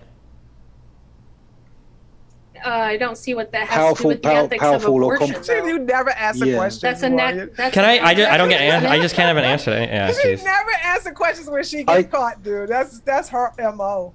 I don't think a woman is more powerful when she's pregnant, and I would imagine that she is more compromised in the sense that because she's carrying a baby, obviously her belly swells and therefore walking becomes incredibly difficult and things like that. But that doesn't address the point that I made. Sure, but I don't think that fetuses in general are taking way more than they're giving. Is the point. But okay. What does that have to do with the ethics of abortion, though? It doesn't. Yeah. We weren't. Right. Every single argument isn't about every single thing you want it to be. We were having a very narrow description or a very narrow discussion on whether or not a fetus could be seen as like parasitic. By definition, it's not a parasite because you can't be a parasite of the same species. But in terms of function, fetuses are a drag on the host every time. So hence the aggression part, because that's what we were talking about. For bodily autonomy, the bodily autonomy argument is one of self-defense. That you're defending your body against an aggressive parasitic thing that is a drain on you. And then I heard counter arguments from you guys saying, well, it's not always a drain, which is an insane thing to say about a pregnancy. I've had 5 of them, and I don't think you could really say it's always a drain. No. Rachel, this is the most bad faith, unbelievably stupid thing you could ever possibly say. Explain.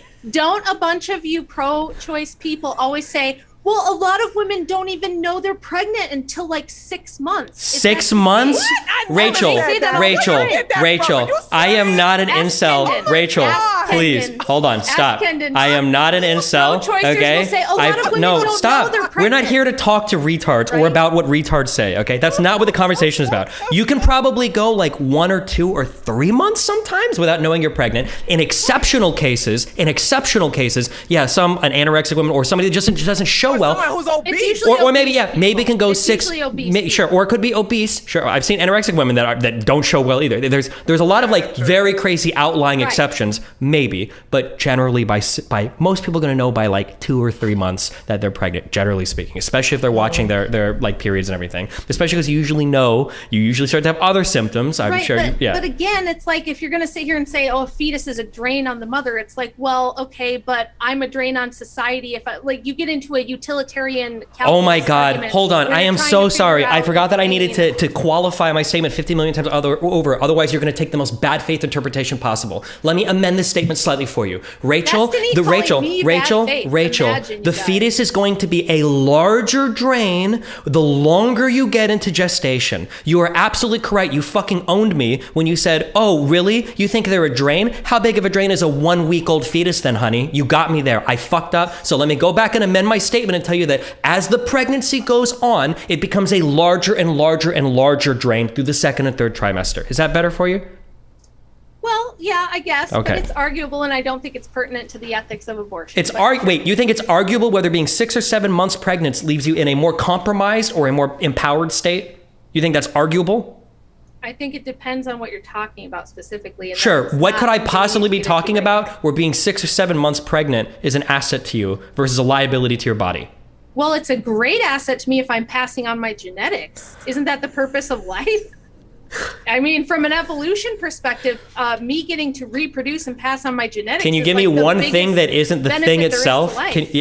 Yeah, it is true that being pregnant, one of the benefits to your body of being pregnant is that you are pregnant. Can you give me something besides being pregnant as the benefit to being pregnant? So you again want a material benefit to pregnancy? Sure. As I said, there are many conditions which actually improve. In fact, I had an autoimmune condition that improved when I was pregnant. I felt better. I didn't have as many issues. I didn't. Do you think that autoimmune conditions? So, as a woman that's been pregnant multiple times, I'm sure you've heard that with second and third pregnancies. James wants to move on. Okay, maybe we could do this. Okay, I sure, I agree. I just want to back up real quick to show that like this is why I like to take a step back from the debate and see is some crazy shit being said. When you have people unironically making the argument, they're like, oh yeah, well sometimes pregnancy is really good for your body. LOL. You can see that like on a macro level. Okay, some wild shit is being said. Sometimes probably getting away from reality. Sometimes it is. Sometimes getting raped can be a positive experience. It doesn't mean that we advocate for everybody to try it. This one from Luis Montez de Oca. Thanks for your question. Says, for Destiny, do you believe that there is a difference between conception and contraception when it comes to protecting the potentiality for consciousness? Maybe. Like when you talk about like the potentiality of things, you're talking about different things than what the thing is itself. Like that's a whole other classification of things. Like a potential life can be like can literally be like a sperm and an egg could be potential life when they're brought together, or a zygote could be potential life, or fucking two people going to a school dance where their son travels back to the future to play the right rock song to get them to fucking that could be potential life, right? You see him disappearing from the picture when the guy gets into a fight and right. So I mean, like a whole bunch of things can be potential life. That's just like a whole vague concept to talk about when you want to go deeper into it. This one coming in from Chicky Nuggies says, Rachel, do you say that women should only have the right to her own body when it had been violated by another man? Can you repeat the question? I'm not sure of the phrasing. Do you say that women should only have the right to their own body when it has been violated by another man? I think what the person means is, am I saying that women only have a right to their body when they have not been violated by another man? I'm guessing that that's what the person is saying. I think so. Yeah. I would say that the crime of rape is separate from the abortion. Again, this is going to be a very emotional thing. People are going to freak out. They're going to have tons of feelings, and they're going to get a lot of feelings wrapped up in it. She wants y'all to have rape babies. But logically, no, I'm not saying what I want. I'm not advocating. I'm not saying an opinion. I'm not saying this is what you must do or what you should do. I'm saying that the fact of the matter is that whether or not it's ethical to kill a baby that's a product of rape is separate from the ethics of the rape itself.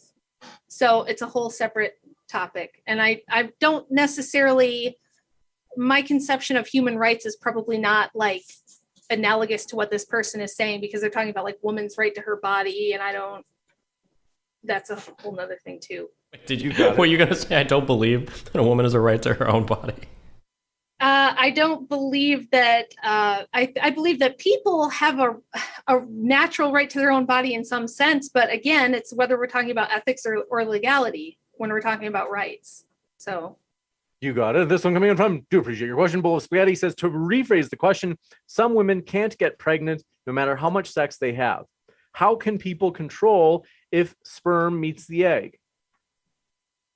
Well, again, go ahead, Kendon. No, the argument is that if you engage in behaviors that there is there's a likelihood of conception, then obviously it is your responsibility to ensure that if you don't want to be pregnant, that you take certain steps. As Tree has pointed out, of course, contraception is not 100% foolproof. It's still possible to wear a condom and it splits, or there's a hole in it or something, Yeah, I don't know. I'm just splitting a headache at this point. So I was going to say, James, could you just repeat the question for me to make sure I've answered all the points of it? Yeah, it was just that. They said some women can't get pregnant no matter how much sex they have. And then they said, how can people control if sperm meets the egg? Well, yeah, you could just make sure that the sperm isn't anywhere in the uterus. That's the argument, I suppose. Right. You could take steps to make sure that there is no sperm in your uterus. It doesn't always work, but yeah, you can work on that. It's a pretty obvious answer, I would have thought. This one from Real Men Love Blueberry Waffle says, Rachel, if you thought God genuinely ordered infanticide, would it be moral? How can you dodge this? Let's see. You said, what do you think? If you thought God genuinely ordered infanticide, is it moral in that case? Again, doesn't have anything to do with abortion, and I would have to give you a whole lesson on Bible hermeneutics in order to properly position that question of would God order infanticide? Well, it would go against the necessary characteristics of God, and we'd have to get into a whole separate debate. So again, sorry guys, I'm not trying to be uncharitable. It's just that I'm not a Western Christian. I'm not Protestant or Roman Catholic. We have a different interpretation of the religion and the Bible as a whole. that is probably a little bit outside your purview, and I don't want to soak up everybody's time trying to explain that. This one from Jupiter Darman says, Rachel says, don't have sex, don't get pregnant. They said, but Rachel, how can you say that if you believe that a virgin occurred or a miracle occurred 2,000 years ago where a virgin gave birth? Well, I suppose if you are incarnated with the living God, but by the way, Mary did consent to that. An angel of the Lord came to her and told her that this was the plan. And she said, let it be me. So we do believe that she did consent to that. So there's that. I'm sorry. I'm not trolling. Do you have a different Bible? I'm not trolling.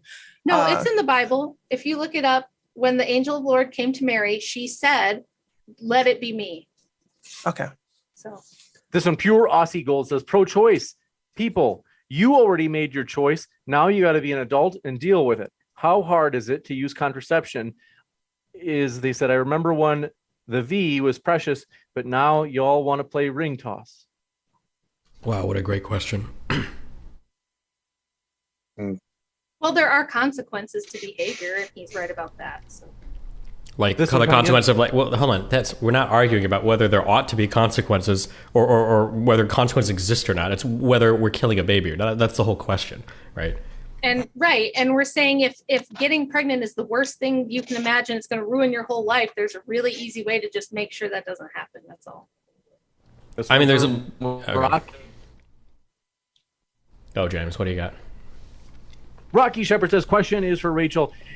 Is abortion of biological life in the womb the same as murder of a baby that is born? Again, that's a matter of degree. Yes, it is, but it would be maybe closer to like third-degree murder versus first-degree murder. But yes, I would say that they both would be. You got it. JFMD says, apologies, but Kendon's approach to let me know if I say this right, obstetrics is not correct. Yep. They said pregnancy is not symbiotic and can often be deleterious. And then in parentheses, they put such as heart failure, pre-E or pre-EF or HELLP, help acronym. Well, as I say, as I'm not a medical man, I'm sure that there are, what do I know about this sort of thing? But I do know from reading medical, so that there is some symbiosis. You do get some benefits from being pregnant in at least some scenarios. So I'm not suggesting, it's all glory and that a woman experiences no inconvenience or whatever. I'm merely pointing out that the fetus does actually give back to the mother in some circumstances. That's it. I mean, as I say, I don't have a medical degree, so I'm not going to be able to comment intelligently on embryology or anything. I think there's an important distinction that Kendon and I would make as well, which is that I would assume he's on board with me in saying that in the very rare fringe cases that you have to take a baby early because of a medical issue. The difference is that in abortion, you kill the baby before it comes out. Whereas most of the time, things like preeclampsia happen in the third trimester and the baby can be delivered early. Now, you can deliver the baby, and if it does not survive, despite everyone's best efforts, that's different than killing it inside the womb and then extracting it, right? So in cases of medically necessary early delivery, I don't think anyone has any problems with that, but that's different than going in and, killing the baby while it's in the womb and then just extracting it. This one coming in from only a couple more questions left. Neon Yor says, Tree, how does punishing the child for the sins of the father make sense to you? It doesn't. Well, I don't know. When he said punishing the sins of the father, you're talking about I was punished. Is that what you're talking about? It doesn't. Yeah, I don't exactly understand what. I think is that punished for looking like my dad. That was the reason why I took a lot of blows by my mom, because I reminded her of my father so much. Is that sorry for interrupting, Tree, but is that not a question about pregnancy through rape? The idea that the father has committed the sin by raping a woman, but the woman then aborts his child. The child is innocent of any crime. Is that what they're alluding to, or am I just making that up out of whole cloth? I don't know. I don't know what there's. No, so there's not enough detail there, is there? Yeah, really? it's not enough in there. So this one coming in from Bowl of Spaghetti says, does Rachel think women should raise SA babies? I don't know what SA means. This South Africa. Sexual assault. Sexual assault. Yeah. Sexual assault. Okay. I'm not saying they need to raise them. I know a couple of people that I'm acquainted with online who are pro-life activists who were the product of sexual assault. And they do argue that they don't think it's ethical to kill babies who are the product of that. I don't see why you couldn't give birth and then put the baby up for adoption if you didn't want to raise it. My mother, a few years ago, she befriended a Jehovah's Witness, and as I'm sure everybody knows, Jehovah's Witnesses believe that abortion is murder, and therefore they won't take life in any circumstance. And she fell pregnant by rape. She was raped, which is obviously horrendous, and she was encouraged to have an abortion. She said no because it conflicted with her faith, and she had to wrestle with that.